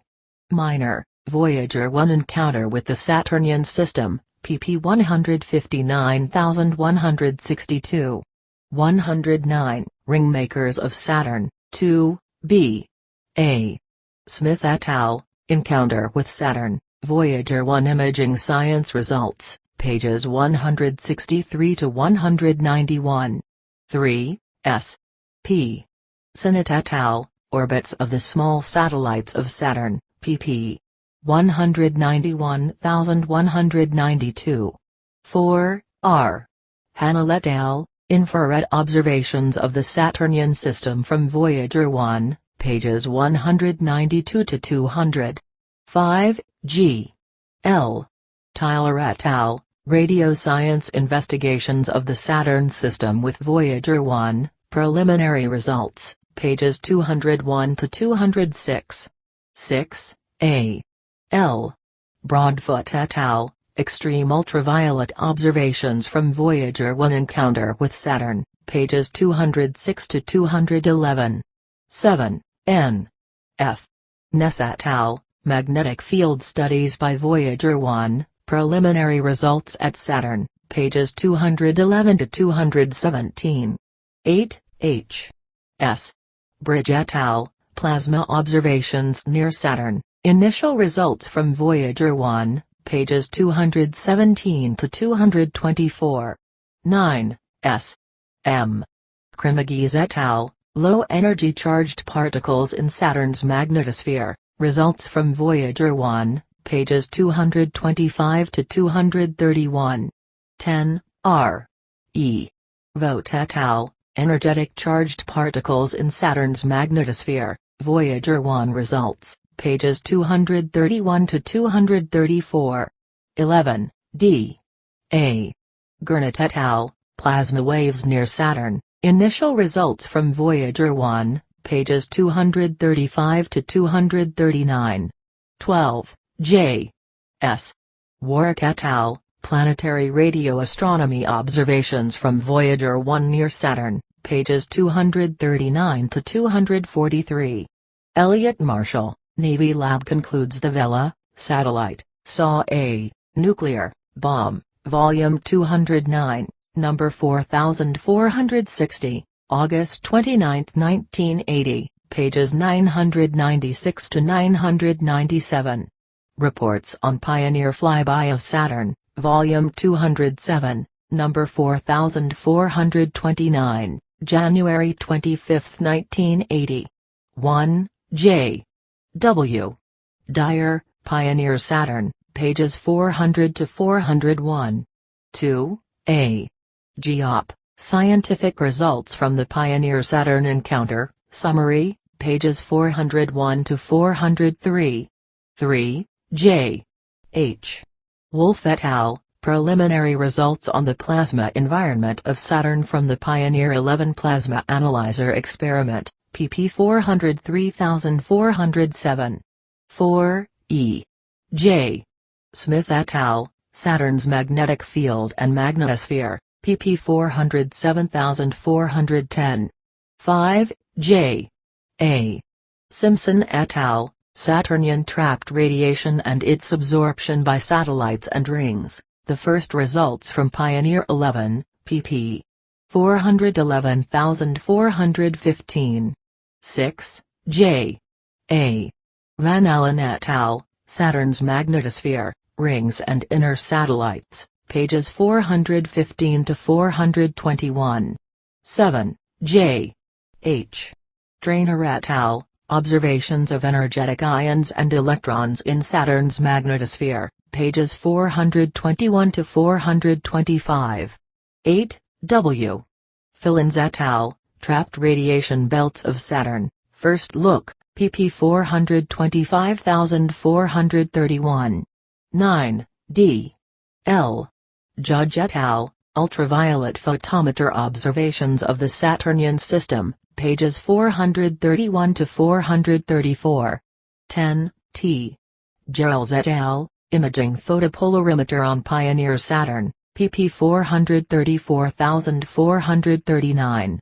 11. A. P. Ingersoll et al., Pioneer Saturn Infrared Radiometer, preliminary results, pages 439 to 443. 12. D. H. Humes et al., Impact of Saturn Ring Particles on Pioneer 11. Pages 443 to 444. 110. Bibliography, 13, M. H. Acuna and N. F. Ness, The Magnetic Field of Saturn, Pioneer 11 Observations, pages 444 to 446. 14. A. J. Clear et al., Vertical Structure of the Ionosphere and Upper Neutral Atmosphere of Saturn from Pioneer Radioacculation, pages 446 to 449. 15. J. D. Anderson et al., Pioneer Saturn Celestial Mechanics Experiment, pages 449 to 453. Richard A. Kerr, Rings Around the Solar System, Volume 206, Number 4414, October 5, 1979, pages 38 to 40. R. H. Thomas, West Antarctic Ice Sheet, Present-Day Thinning and Holocene Retreat of the Margins, Volume 205, Number 4412, September 21, 1979, pp 12571258. Astronomy, Astromedia, Kalmbach Publishing Co., Milwaukee, Richard Berry, Uranus, The Voyage Continues, Volume 14, Number 4, April 1986, p. 10. Edward J. Cioccio, Atmospheres, Volume 12, Number 5, May 1984, pages 6 to 22. Michael A. Sposito, A Conversation with Astronaut Joseph Allen, Volume 12, Number 4, April 1984, p. 24. Robert Burnham, Iras and the Infrared Universe, Volume 12, Number 3, March 1984, pages 6 to 22. Jeffrey K. Wagner, The Sources of Meteorites, Volume 12, Number 2, February 1984, pages 6 to 16. Michael Carroll, A New Mission to Saturn, Volume 11, Number 12, December 1983, pages 6 to 15. David Morrison, Return to the Planets, A Blueprint for the Future, Volume 11, Number 9, September 1983, pages 6 to 15. Donald F. Robertson, Mystery Gap, Volume 11, Number 6, June 1983, pages 60 to 61. David Swift, Voyager, Technological Totem, Volume 11, Number 1, January 1983, pages 24 to 26. Jack R. Schendel, Looking Inside Quasars, Volume 10, Number 11, November 1982, pages 6 to 22. Francis Reddy, Backtracking the Comets, Volume 10, Number 8, August 1982, pages 6 to 17. Edward J. Chuachio, Landscapes of the Solar System, Volume 10, Number 7, July 1982, pages 6 to 23. Van Kane, The Little Big Missions, Volume 10, Number 5, May 1982, pages 16 to 17. The Planetary Report, The Planetary Society, Pasadena, California, Jeffrey Taylor, Moon Rocks, Volume 4, Number 2, March, April 1984, pages 4 to 6. Thomas R. McDonough, The Search for Extraterrestrial Intelligence, SETI, Volume 3, Number 2, March, April 1983, p3. Paul Horwitz, Searching for Signals from Extraterrestrial Civilizations, Volume 3, Number 2, March, April 1983, pages 4 to 5. Samuel Gulkis and John H. Wolfe, The NASA SETI Program, Volume 3, Number 2, March, April 1983, pages 6 to 7. John Spencer, The Viking Legacy, Volume 11, Number 5, September, October 1982, pages 12 to 14. Richard J. Terrill, Return to the Rings, Volume 1, Number 6, October, November 1981, pages 4 to 5. 111, Ringmakers of Saturn, von R. Eshelman and G. L. Taylor, Radio Science at Saturn, Volume 1, Number 6, October, November 1981, pages 6 to 7. Michael C. Mallon, Ice Worlds, Volume 1, Number 4, June, July 1981, pages 8 to 10. Dennis Matson, Gallery of the Moons, Volume 1, Number 2, February, March 1981, pages 6 to 7. Jeffrey Cuzzi, Saturn's Rings, A Voyager Update, Volume 1, Number 2, February, March 1981, pages 8 to 10. David Morrison, The Mysteries of Saturn, Volume 1, Number 1, December 1980/January 1981, p4. Sky and Telescope, Volume 59, Number 4, April 1980. Pioneer Saturn Pictorial, pages 292 to 293. Saturn Sightings, p296. Astronautics and Aeronautics, AIA, Volume 7, Number 1, January 1969. Homer J. Stewart, Lunar Exploration. The First Decade raises more questions than it answers, pages 32 to 36. Harold C. Urey, The Contending Moons, pages 37 to 41. Harold Majerski, Lunar Exploration Targets, pages 42 to 49. Albert Hibbs, Surveyor Results, pages 50 to 63. J. E. Conell, What the Rangers Revealed About Lunar Geology, pages 64 to 68. Lectures Center for Space Science and Astrophysics. Peter Goldrick, The Dynamics of Planetary Rings, November 7, 1983, Physics Lecture Hall, Stanford University, California. American Institute of Aeronautics and Astronautics, AIA, Astronaut Rusty Sweikert, Experiences in Orbital Flight, May 10, 1984, San Francisco Section, Sunnyvale, AIA, California. News Presentations Campus Report. Diana Diamond, Scientists Discover Saturn Rings to be Amazingly Thin, Stanford University, California, January 25, 1984, b1.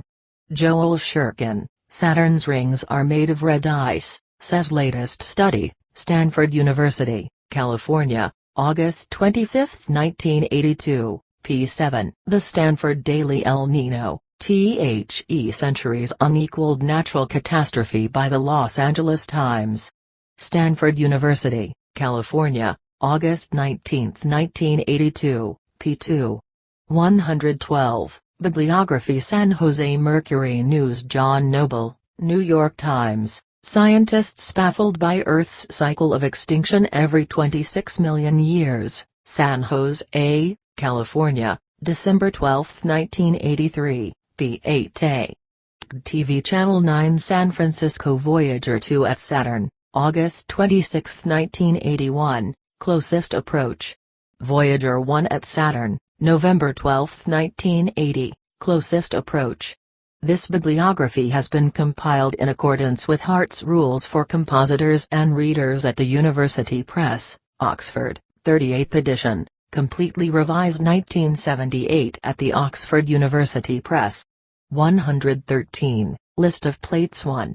Rings and spherical satellites of Saturn. Radius of Saturn is 60,330 kilometers, 37,490 miles. A. Rings. B. Spherical satellites. 2. Saturn, second largest planet in the Solar System, exhibiting circularly complete rings. 3. A luminous source appears in the A-ring of Saturn. 4. Conceptualization of the incomplete A-ring in a polar view of Saturn's northern hemisphere, using Earth as a comparable reference measure. 5. Efflux from along the length of a slender body, exhausting at both ends, generates the A-ring. 6. A slender vehicle forms a knee-ring trail which includes a luminous source. 7. Formation of the ink division. 8. A second vehicle substantiates the process by which the outer A-ring and the ink division are formed. 9. Partially developed ring system exhibiting a transversely positioned cylindrical vehicle in the B-ring. 10. Emitting vehicle stationed outside the A-ring encompasses the F-ring location. 11. Saturn, 5 Saturnian moons and an unexpected luminous image. 12. Pictorialization of luminous image in positional relationship to Saturn, the A, B and E rings, 6 near moons and their orbital paths. 13. Enlargement of luminous image revealing a nearby slender vehicle within the E-ring. 14. Sector of southern hemisphere of Saturn showing cloud strata, a luminous point, location of a lightning source and a slender vehicle. Picture exposure has been made to favor dark region at planet horizon. 15. Luminous point of plate 14 essentially is an arc light whose apparent power source is a remote vehicle capable of generating paths carrying electricity. 16. 2 lightning bolts appear in and above Saturn's cloud tops. Photograph is an enlargement of plate 14 in the area labeled lightning location. 17. A colorful, large-scale narrow-band disruption in Saturn's rings extending across the entire ring system. 18. Luminous sources provide clue to presence of electromagnetic vehicles as a causative mechanism for a filled Cassini gap and an apparent ring shift. 19. Vehicle and ejecta in the Cassini gap in relation to a knee ring discontinuity, an apparent ring shift and a luminous source. 20. Apparent ring shift and band discontinuity in relation to 2 electromagnetic vehicles in the Cassini gap. 21. Braided strands, a braiding unit and cross flow between discontinuity boundaries at the B-ring inner edge. 22. B-ring emissions become C-ring constituents. 114, List of plates. 23. Non-uniformly luminescent F-ring in positional relationship to A-ring components and a shepherding satellite. 24. Segments of F-ring close-up showing that luminosity derives from emissively active core material. A. Region, 1, plate 23, B. Region, 2, plate 23-25. Non-uniformly luminescent F-ring of plate 23 exposed to reveal interconnections between the F-ring and A-ring outer edge. 26. Photograph of braided F-ring exposed to reveal a large coupled object. 27. 3 fineness ratio 13 vehicles having multiple unit sizes of 1, 2 and 4 closely satisfy the planar dimensional requirements for forming the A, B, C and D Saturnian rings. View is perpendicular to the ring plane. 28. A simplified electromagnetic vehicle in different attitude angles for 2 positions during formation of the inner Anka ring. 29. A dark blue latitudinal stripe in Saturn's atmosphere emanates from an object identifiable as a probable electromagnetic vehicle component. 30. Salient features of an operational electromagnetic vehicle. 31. Front-end appearance of an electromagnetic vehicle as rendered from Plate 30. 32. Luminescently active landscape on Dione. 33. Dione's narrow-band illuminated topography showing various types of emission. 34. Dione's narrow-band illuminated topography evidencing widespread emissive activity. 35. Macro views of Dione showing curvilinear surface markings and duality in surface lighting. A. Photographic identifications. B. Pictorial identification aids. 36. Macroscopic composite view showing Dione amidst an impinging electromagnetic flow field. 37. Iapetus exhibiting dichotomous facial topography adjacent an active zone populated with circular and elongated light sources. 38. Composite photograph of Iapetus showing illumination by, and a peripheral linking to, an electromagnetic vehicle. 39. Microphotographic montage showing Iapetus subjected to an electropotential field created by an electromagnetic vehicle. 40. Electropotential flow field for a conducting sphere located between bilevel voltage sources. 41. Network of electrical current and equipotential paths calculated for a sphere in ideal flow. 42. Illustration of Iapetus constrained by the electropotential field of an electromagnetic vehicle as rendered from plates 38 and 39. 43. Mare Orientale as portrayed on an official NASA moon globe. 44. Configuration interpretation of lunar markings at Mare Orientale utilizing an official NASA moon globe. 45. An electromagnetic vehicle and a NASA moon globe co-scaled and positioned to illustrate formation of Mare Orientale. 115. Mare Orientate, anciently imprinted on Earth's moon by an EMV, remains a demonstrative statement of awesome power. Photograph, which includes only part of the affected area, is a mosaic assembled by NASA from circumlunar flights.